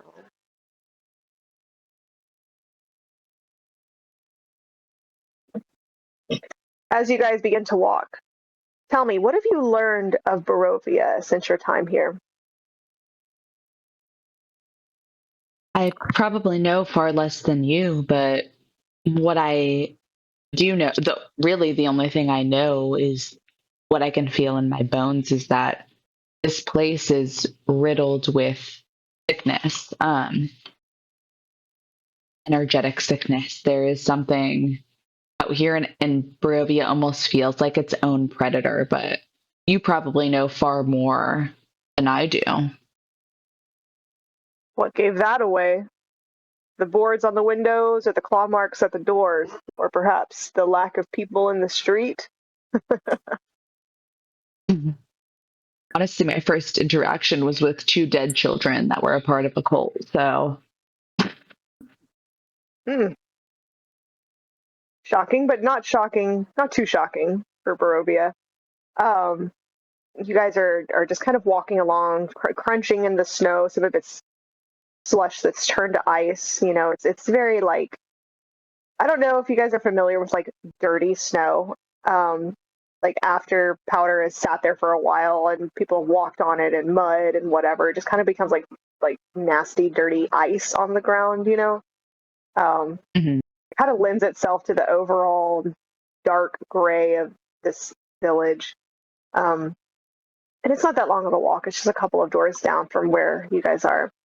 So you follow Ismark through the sagging gates and up to a weathered manor. Its walls are scarred by claw marks and blackened in places where it looked like fire had licked the wood. The iron fence is bent inward, not outward, as though something had tried to get in, not out. Inside, the air smells of old wax and ash. There's a pair of tall candelabras that burn with a golden light, casting long shadows over a small family shrine to the Morning Lord. There's a bunch of sun-shaped carvings and a cracked holy symbol that still sit beside a recently snuffed incense stick. So you get the feeling like this is the biggest house in Barovia. It probably was once very fine, but is now Barovia dilapidated. And it appears that this family that resides here are strong. They have a strong connection to the Morning Lord, or at least they honor him in that way. You hear the scrape of armored boots on the floorboards, and then a voice, low, calm, and composed, despite just a thick tension in the air. Ismark, you brought strangers into the house. From the stairwell descends a striking woman in chainmail, dulled by ash and dust, but you can still make out the faded sunburst engraved over her heart. A longsword rests at her hips. She is breathtaking, her hair a cascade of deep red waves, frames a face of rare symmetry and poise. High cheekbones, eyes the color of a storm breaking at dawn, lips set in a determined line. Even in grief, there is a vitality to her that seems to defy the oppressive gloom of Barovia. Despite the exhaustion clinging to her features, she carries herself like a soldier who has never stopped standing watch. Her left gauntlet rests lightly on the hilt of her blade, her right hand flickering with the last shimmer of a divine light, as if she had only moments ago finished a quiet prayer. Ismark exhales. Irina, these travelers, they're new from the mist. I believe they might be our answer. Her gaze softens just slightly. She speaks again, her voice resonant with the quiet convictions of a person who is still clinging to hope in a land that's starved of it. If the Morning Lord has sent you, then you have my thanks. But please understand this. I do not need rescuing. I do not need What I need is allies. Barovia will not heal itself, and I will not hide from Strahd forever.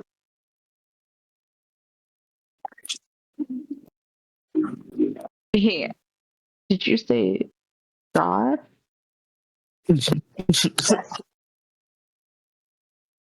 Yes. She kind of How long comes have down. you known? How long have you known each other for?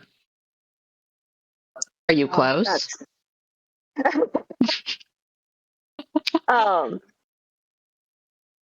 So hold on just a second. You're good. It's gonna come down to meet you guys at the front of this house. There's a whole section here that I actually need, and I'm missing it. Hold on just one second. You're good. That is hard to answer. For her, she's gonna say that this is difficult to answer, mostly because he has told me that he has always loved me and that I was called by a different name, but I have no memories of this. He doesn't respect my no. He doesn't listen. He just wants possession. And he stops at nothing. Night and day, he sends everything to try to break into to get to me, to steal me. Kind of gestures around to the house. You can see everywhere there are sigils, and there are like the other homes, there's broken boards, but the damage done to this house trying to get inside of it is recklessly I'm sorry, it's the word I'm looking for. It is vividly different than all of the other homes. This is a full-on assault trying to get into this house. And you're not 100% sure. I will tell you as well, just being in this house, there is a smell of decay. Decay that is, I don't know if you guys have spent too much time in funeral parlors, but there's this very sweet decay smell, but it's also a floral smell as well that kind of is there to cover it up, you know? That's kind of the smell that's sort of emanating from this place. Earlier you said that we might be what you were looking for. What do you mean by that? Did I say Ismark said that, right? Yes.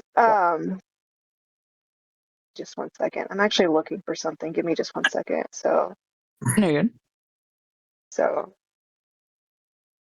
There we go. So.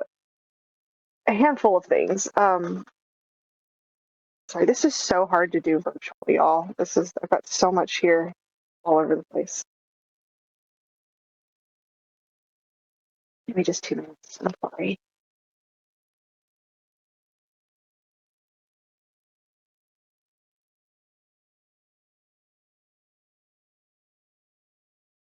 Okay. Well, I'm sorry. Let me show you this as well. Bear with me just a moment. I'm going to switch the screens to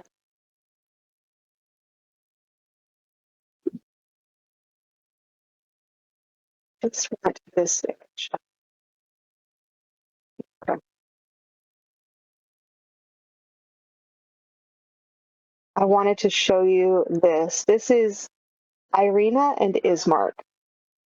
They are brother and sister. Okay. And Irina, the lady there on the left, going to be our leading lady. So she's important. Oh, I love her. Yeah, she's pretty cool. I like her. Although she is apparently enthused with my man. That's baby mama number one. Baby mama number one. Right. She's a side piece.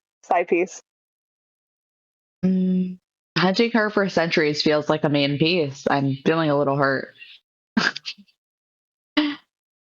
Okay. So, as you guys enter in, well, you see, it's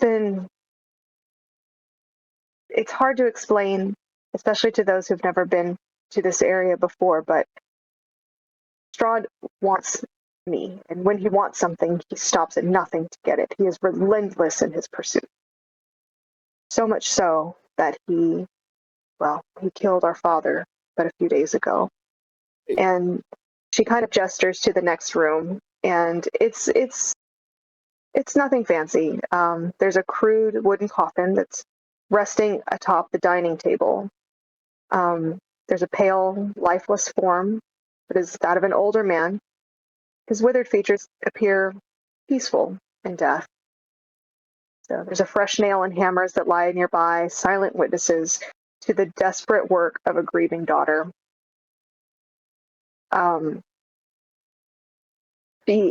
Both she and Ismark carry the same air of grief that Mary did, but this is more of a grief of finality.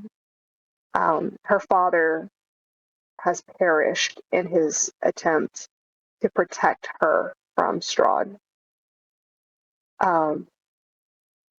What I would like to do, says Irina, I would like to bring my father's body to the church, to the cemetery, so that we might bury him and give him a true funeral, so that his body will never be used or manipulated, never be brought back to life, be brought into an undead state.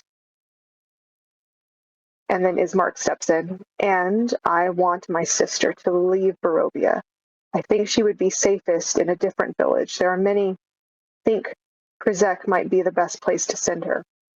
For which she steps in and says, I do not need protecting, and I do not need to run. I want to stand and fight this demon, but I cannot do it alone.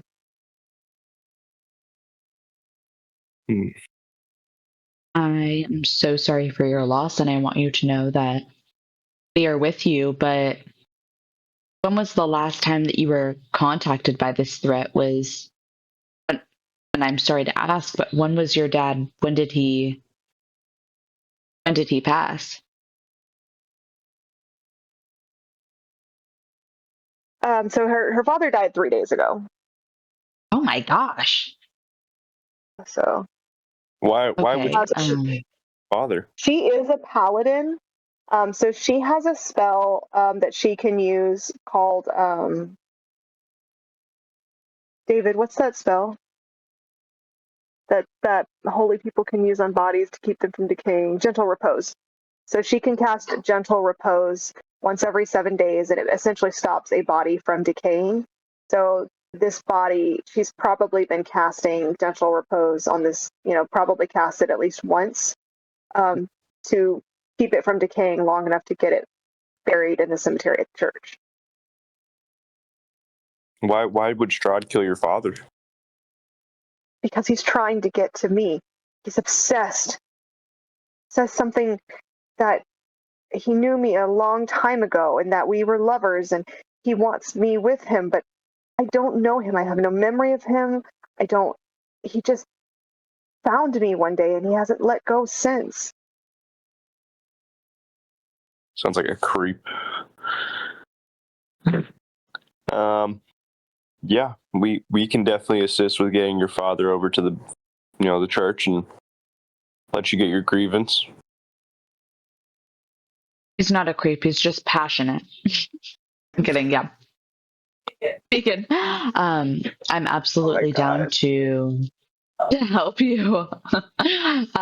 But Irina, do you feel like it's realistic and safe that you travel with us if you've been targeted previously? I mean, I know that, you want to see him rest and that we can absolutely do, but I don't think it's smart for you to travel with him.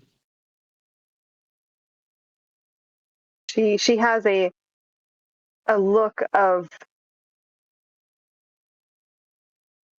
almost fear. It's like a mixture of emotions of fear and confidence and defiance. I want to help bring his body there so that the proper rites can be done. But we cannot risk this in the evening time, any time that it's dark. Otherwise, it could be detrimental for everyone. But I'm almost afraid to step outside the house. Every time that I have tried to leave, something has been summoned into Barovia, and lots of people have died. If you don't mind me asking, is it this force that is conjured, is it to kill you or to capture you? I don't know. He's bitten me twice. I think his intention is to turn me into a vampire. I'm pissed. I'm just kidding. I'm sorry. I'm sorry that happened to you. I'm so sorry for your loss. Guys, you have to understand where I'm coming from. Oh my gosh. Irina, I'm so sorry. How long ago was the last time that this happened? He's been, well, let me think. He's been pursuing me now for 2 years. The last time he bit me was about 3 days ago. My father intervened just in time. He fought off the devil Strahd, but as he did so, Strahd struck him down. It was all I could do to get away. She starts kind of like drifting off, like her eyes are very far away. There's a lot of guilt, there's a lot of this is all my fault, I want you to know that clearly there's nothing that could have been done, but how have you stayed safe thus far?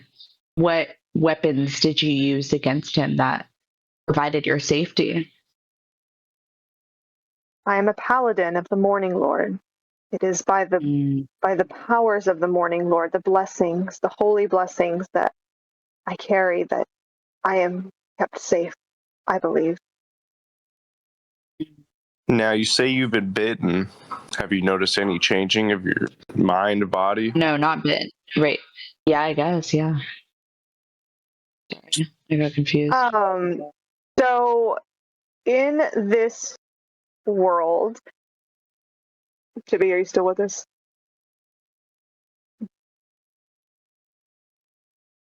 David is falling in and out of sleep, poor thing. He's really sick. I think he might be running fever. Oh no, we can. No. Yeah. So you guys would know that because this would have been part of the vampire info meeting that you guys had earlier. In order to make a vampire, the process is a little lengthy. You have to bite the victim 3 times. It does not have to be consecutively, as long as they've been bitten 3 times. That turns them into it has to be done over, like, it can't just be bite, bite, bite. It has to be like, there has to be time in between the bites. At least 24 hours between each one. And then that creates a spawn. And then once the spawn bites the master, like actually drinks the blood of the maker, then they become a fully fledged vampire. So it's a bit of a lengthy process. So Strahd is clearly trying to possess her in some level. He has successfully bitten her twice. If he can bite her one more time, she becomes spawn, and she basically belongs to him. There's nothing that can be done. Yeah. Yep, she at wit's end. I was gonna say that. She's at wit's end. Yes. All right. Is it nighttime outside? I would say at this point, you guys are getting close to the end of the day. It's not nighttime yet, but night will come shortly. So if you guys are planning on staying at your newfound home, you probably ought to start moving quickly, or whatever your plan is on doing. I mean, we got a place to stay for free now, so. Would you look around for a second and see how long that these forces have been kept out of here? And Irina, would you mind if we stayed over with you just so that we can assess the situation and figure out what's the best You way wish to to see the proceed? ferocity? Absolutely, you may stay. So, yeah, absolutely. She's gonna she's gonna just kind of like lean against the wall and just kind of run her fingers through her hair and just think, I don't understand it myself. I truly do not understand what the obsession is. I don't get it. She closes her eyes and her hand kind of tightens around the holy symbol that's on her neck. She breathes in. It was like a dream at first. A cold wind, it filled my room, and then the shadows seemed to sort of stretch across the floor as if they were sort of reaching for me. I tried to scream, but it was like the night swallowed the sound. She kind of shivers and her voice is shaking. I remember his eyes. They were red, like embers glowing in the dark. They held me, pulled at me, and I felt so small, so weak. I was drowning. Her hand sort of raises to her neck, and her fingers brush the very faint scars that are hidden beneath the collar. I couldn't move when he touched me. It was like cold and soft, like a dead man's kiss. I remember the pain. It was sharp and deep, and the warmth of my body leaving me. But worse was the way that he spoke to me. It was like he knew me, like he had been waiting for me for a long, long time. And she swallows hard, sort of blinking back those memories. And then I woke on the floor, weak, fused, with the dawn burning through the window. The wounds were there, and I could feel something of him still in me, like the shadow of a nightmare that does not leave when you open your eyes. Her gaze lifts to you, her blue eyes shining with a defiance that fights against her fear. But I will not let him take me. I don't care who he is or who he thinks I am. I am Irina Koyana, and I will not let him steal that from me. Irina, you are so brave and you are not alone. That same feeling that you feel, I am familiar with. What have you deduced about Strahd's weaknesses or patterns?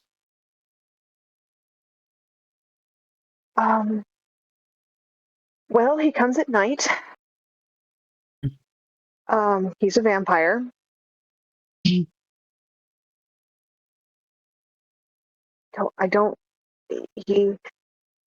uses wolves and every creature imaginable.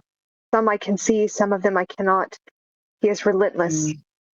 He is Barovia. It's like everything in Barovia comes to his beck and call. The trees, the mist, the fog, just all kinds of creatures, great, small, dead, undead.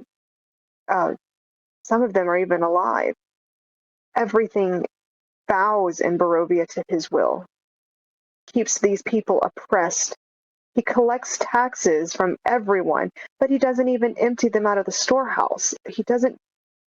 This is a clear frustration from her. He says he governs this land, but there is no government here. Are there,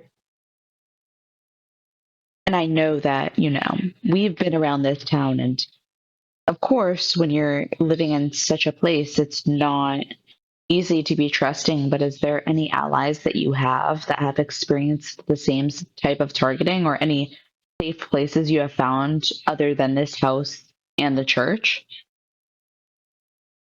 The Morning Lord protects.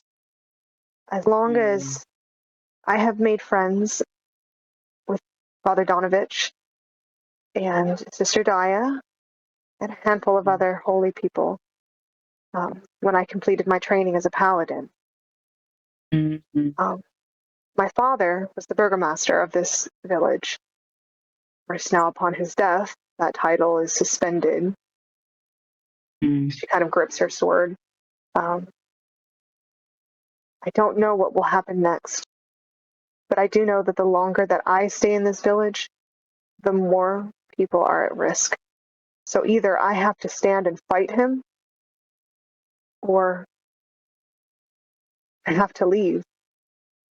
Problem is that I don't know how to destroy him. How do you fight such a monster? You know how to leave? Not what they're saying is like leaving to go to another village. No. They think that Okay. they can get her to a village. So let me just make a point. Hold on. Nope. You're good. Yes. Okay. So oh, that's not the map I want. Oh.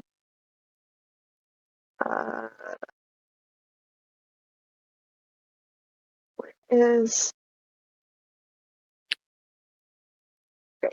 Sorry. This is so. Can you guys see the map, the Barovian map, like the not the village, the entire Barovia. Yeah. Okay. So what they are wanting to do, you know what? There we go. Okay. So what they're wanting to do is go from here, the village of Barovia, and they're wanting to take her all the way over here to Krizek. So Castle Ravenloft, where Strahd lives, is right here. Like you can see the shadow of the castle over the village of Barovia, because this is elevation here, and this is more elevation. This is like a cliff, like to a cliff below. So there is, I mean, they're wanting to take her quite a ways away. Yeah. So this is about 4 miles here. So this would be about another, 5 miles, something like that. So, I mean, it's not super far, but Barovia is not huge. Mm. Okay. Well, why don't we rest here for the night? And then in the morning, we'll take your father to the graveyard and give him the proper burial he deserves. I have to ask, since that you've seemed to be the target, I've been in contact with a few other people that are familiar, and it seems to me that there are children that are also the target of, I don't even want to say man, but this vampire, this god of Barovia. It seems like all of this is intertwined. Have you heard of the children going missing? Do you have any intuition on what he could be doing? She sort of puts her head down to think for a moment. There are always children that go missing in Barovia. Some of them just wander off. Some of them are consumed by the werewolves. I've heard tales of hags that live at the old windmill, like witches, old and ugly, and who knows what they do with the children if they have them. Some of them just wander into the mist and are never seen again. Well, I could imagine that Strahd, maybe some of his other vampire lackeys, I know he has more. I know that he has to have them. They come, they rip at the door, the walls, the windows. I wouldn't put it past them to consume children. Eat them?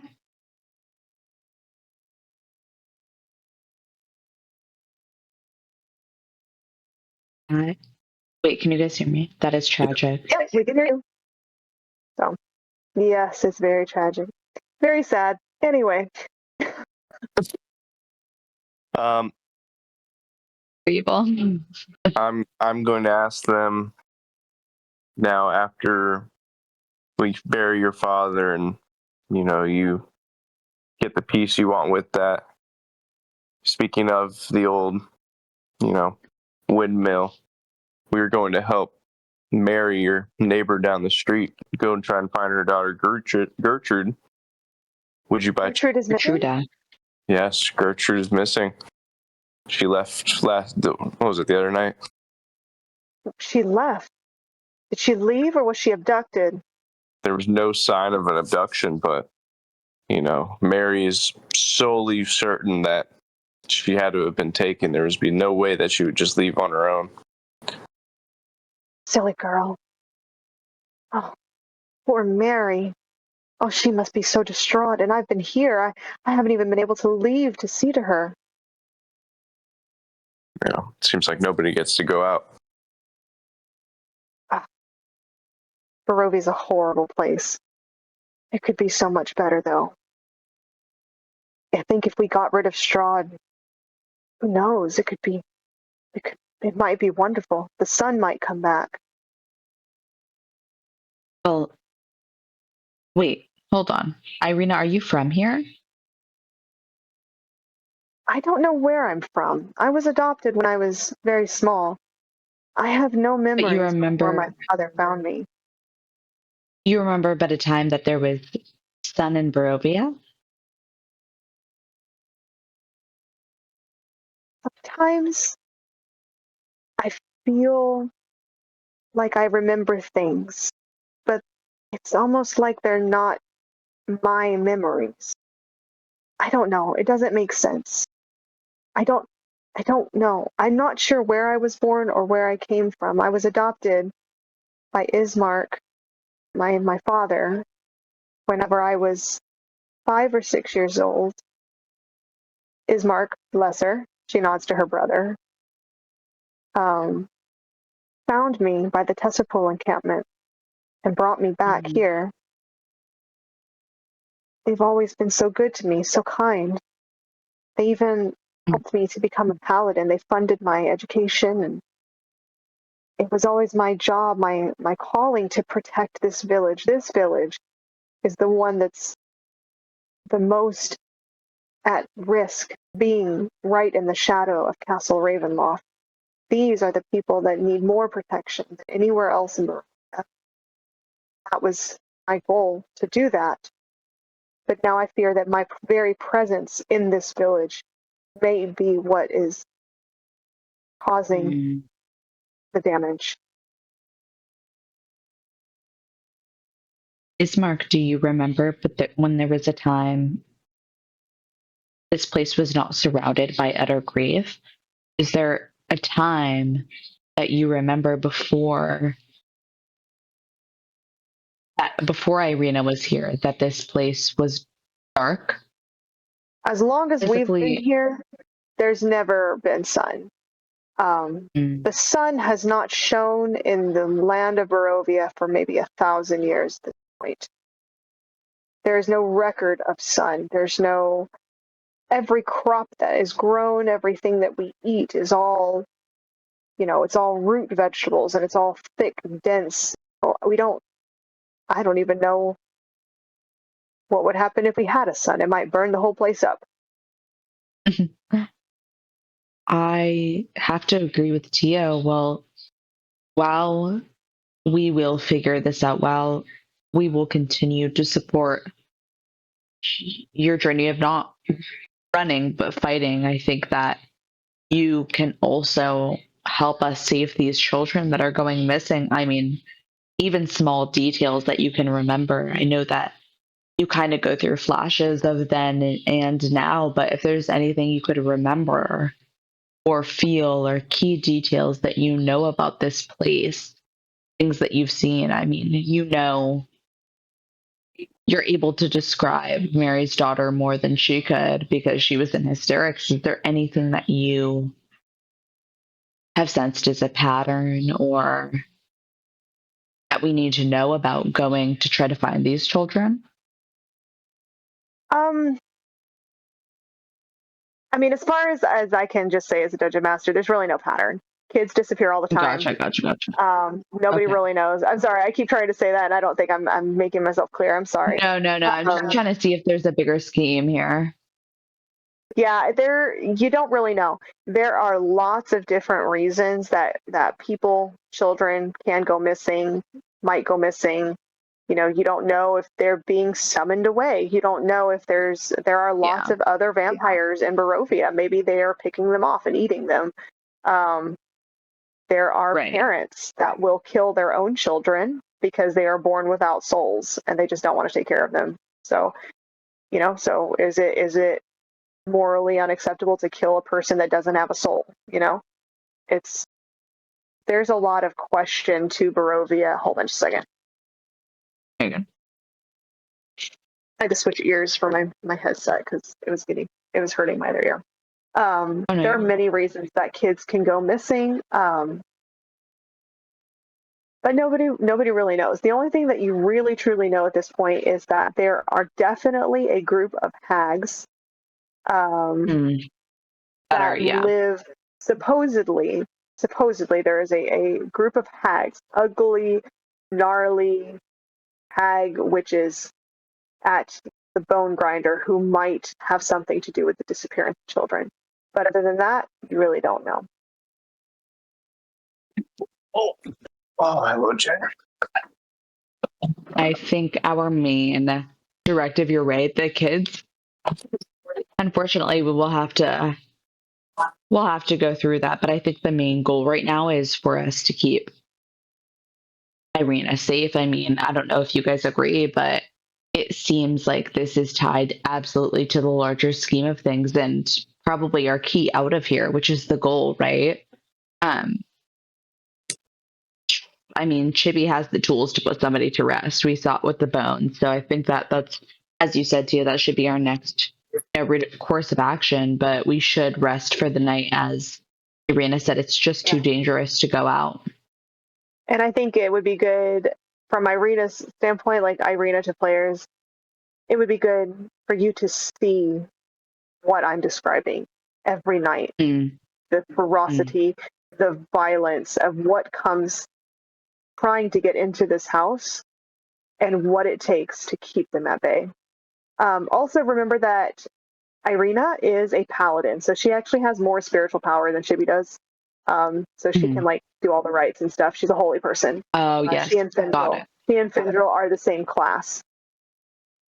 Whereas Fendril, I think that Fendril is the tank class. She is a healer class. So they're both paladins. Both of them can take a punch, but one of them is more geared for tanking. One of them is more geared for healing. So we'll do that, and we'll go ahead and close tonight's episode with choosing to stay the night at the Burgomaster's mansion.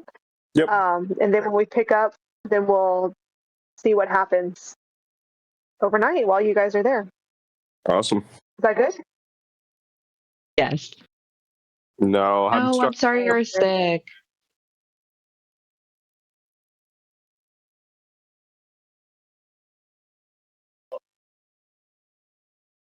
Yeah.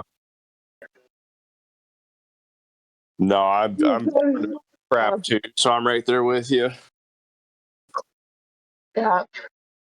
I feel really bad. I feel like I was totally off my game tonight. So I had a bunch of books everywhere, and I wasn't set up right. And no, I don't know. Lower day.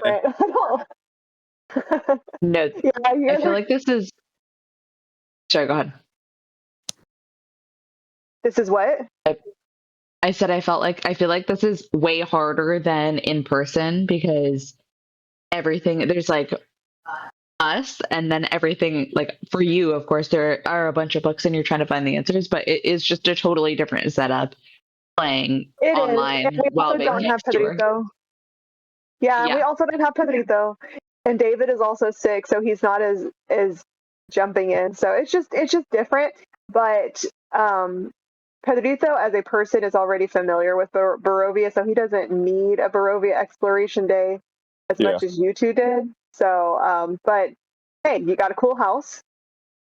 So you know, you don't have to pay for, you know, lodging, I guess. You found the mercantile. You left the church. You met Irina. You met Mad Mary. Mary. You know that there's a missing girl, woman, child. And yeah, so you've got a couple of different quests that you can look into, a couple of different things you can go from here. So yeah, good Barovia day, Village of Barovia. Yeah. Thanks for hosting. We always appreciate. I know it's a lot of work, but we do enjoy it because I think that now we have a bunch of side quests where the plot will like obviously continue forward the next time that we meet. Yeah. But yeah, thanks for always hosting. I know that it's a lot of work. You know, it's not that much work. Of course, I'm always happy to do it. It's a little bit better for me when I can put the music in the background and it's a little bit more static, like it's more set up. But on days like this, because there are so many different side quest options, I don't know what you guys are going to do. So whenever it's something clear like Death House, or if it's a like one of you guys are about to do a couple of different things, I have those scenarios already written. I don't have to ad lib or, you know, I mean, I do to a certain extent, but I know where those paths are going. I don't have to look for things because all of those resources are already ready. When it's kind of a day like this, I don't know what you guys are going to do. So I have to have all these different things organized and they're in different areas. I was going to say, yeah, we are also a super sporadic group / pair, me and Kyle, because since we haven't played before, I feel like it can be like sometimes things aren't always like super flowing in order. Sometimes we get focused on the side quest, like where it's like, I don't know. I think we're still just getting acquainted with it, but I appreciate you being able to try to steer clear because it really is an art, honestly, like telling a story. Even though it's already written, it's not really. It is written, but part of the issue that I'm having as well is that I don't like the way that this was written, so I'm rewriting a lot of it. Because I felt like certain characters are kind of useless, and I felt like they don't give enough body to certain storylines. Like, I want more to it, so that's why I did what I did. But yeah, it's a great story. And you guys are great players. For first-time players, I am thoroughly impressed with you guys, truly, and I'm not just saying that. I love playing with you guys, but sometimes I have to give you like context as a DM to a player. So like, you know, I could say a pie is 1 gold piece and you're like, here's my money, but you don't understand that a gold piece is like the equivalent of like $100. So suddenly you're like, is there gold in the pie? Like, do you come with the pie? Like, you know, it's just every once in a while I have to kind of go in with some DM like context. But yeah, anyway. No, I appreciate it.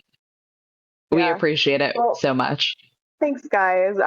Thank you so much for joining the table. We love it so much. Next weekend, David will be out of town. I am shipping him off to go see his friend. So I can just be by myself for a weekend. Nice. So it'll be good. Where is he going? And then Illinois. Indiana. I don't know. I bought the ticket. I sent him somewhere with an I. Same thing. Nice. Well, I hope you have. No, go ahead. Go ahead. I was just gonna say I hope you have fun.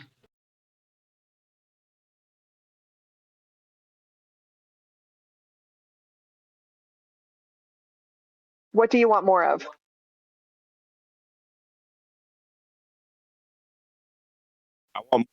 I like the plot twists. Just like shit you do not expect coming out of you.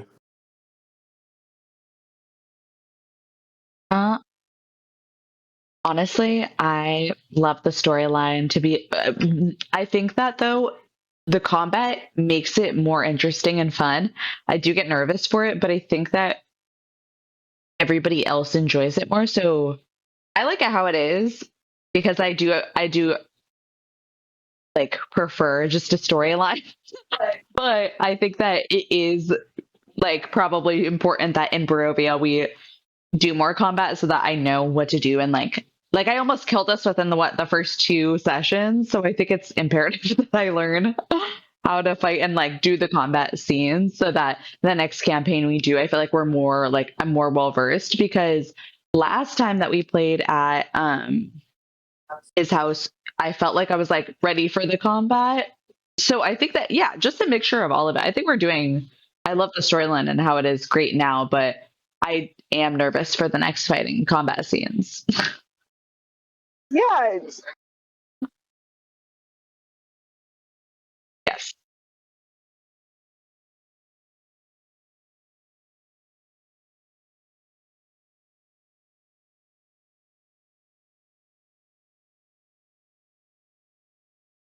No, for sure. And there will be lots of other combat. There really will. Today, obviously, we are in the village of Barovia. I needed you guys to do an exploration day to get some stories started. But yes, there will be combat. There will be a lot of combat. You just haven't gotten there yet. I don't know if you saw me with the pies, but I've been avoiding that. I'm like, oh, you throw a pie at us, like, yeah. You guys are gonna really have a good time with those. So. Oh man, oh man. But yeah, thanks so much. Also, I hope you feel better. That like is the worst. Thanks for coming in general. All right, guys. Well, we're next door if you need anything, but have a good night. Thank you. Feel better, David. Bye, you too. Bye.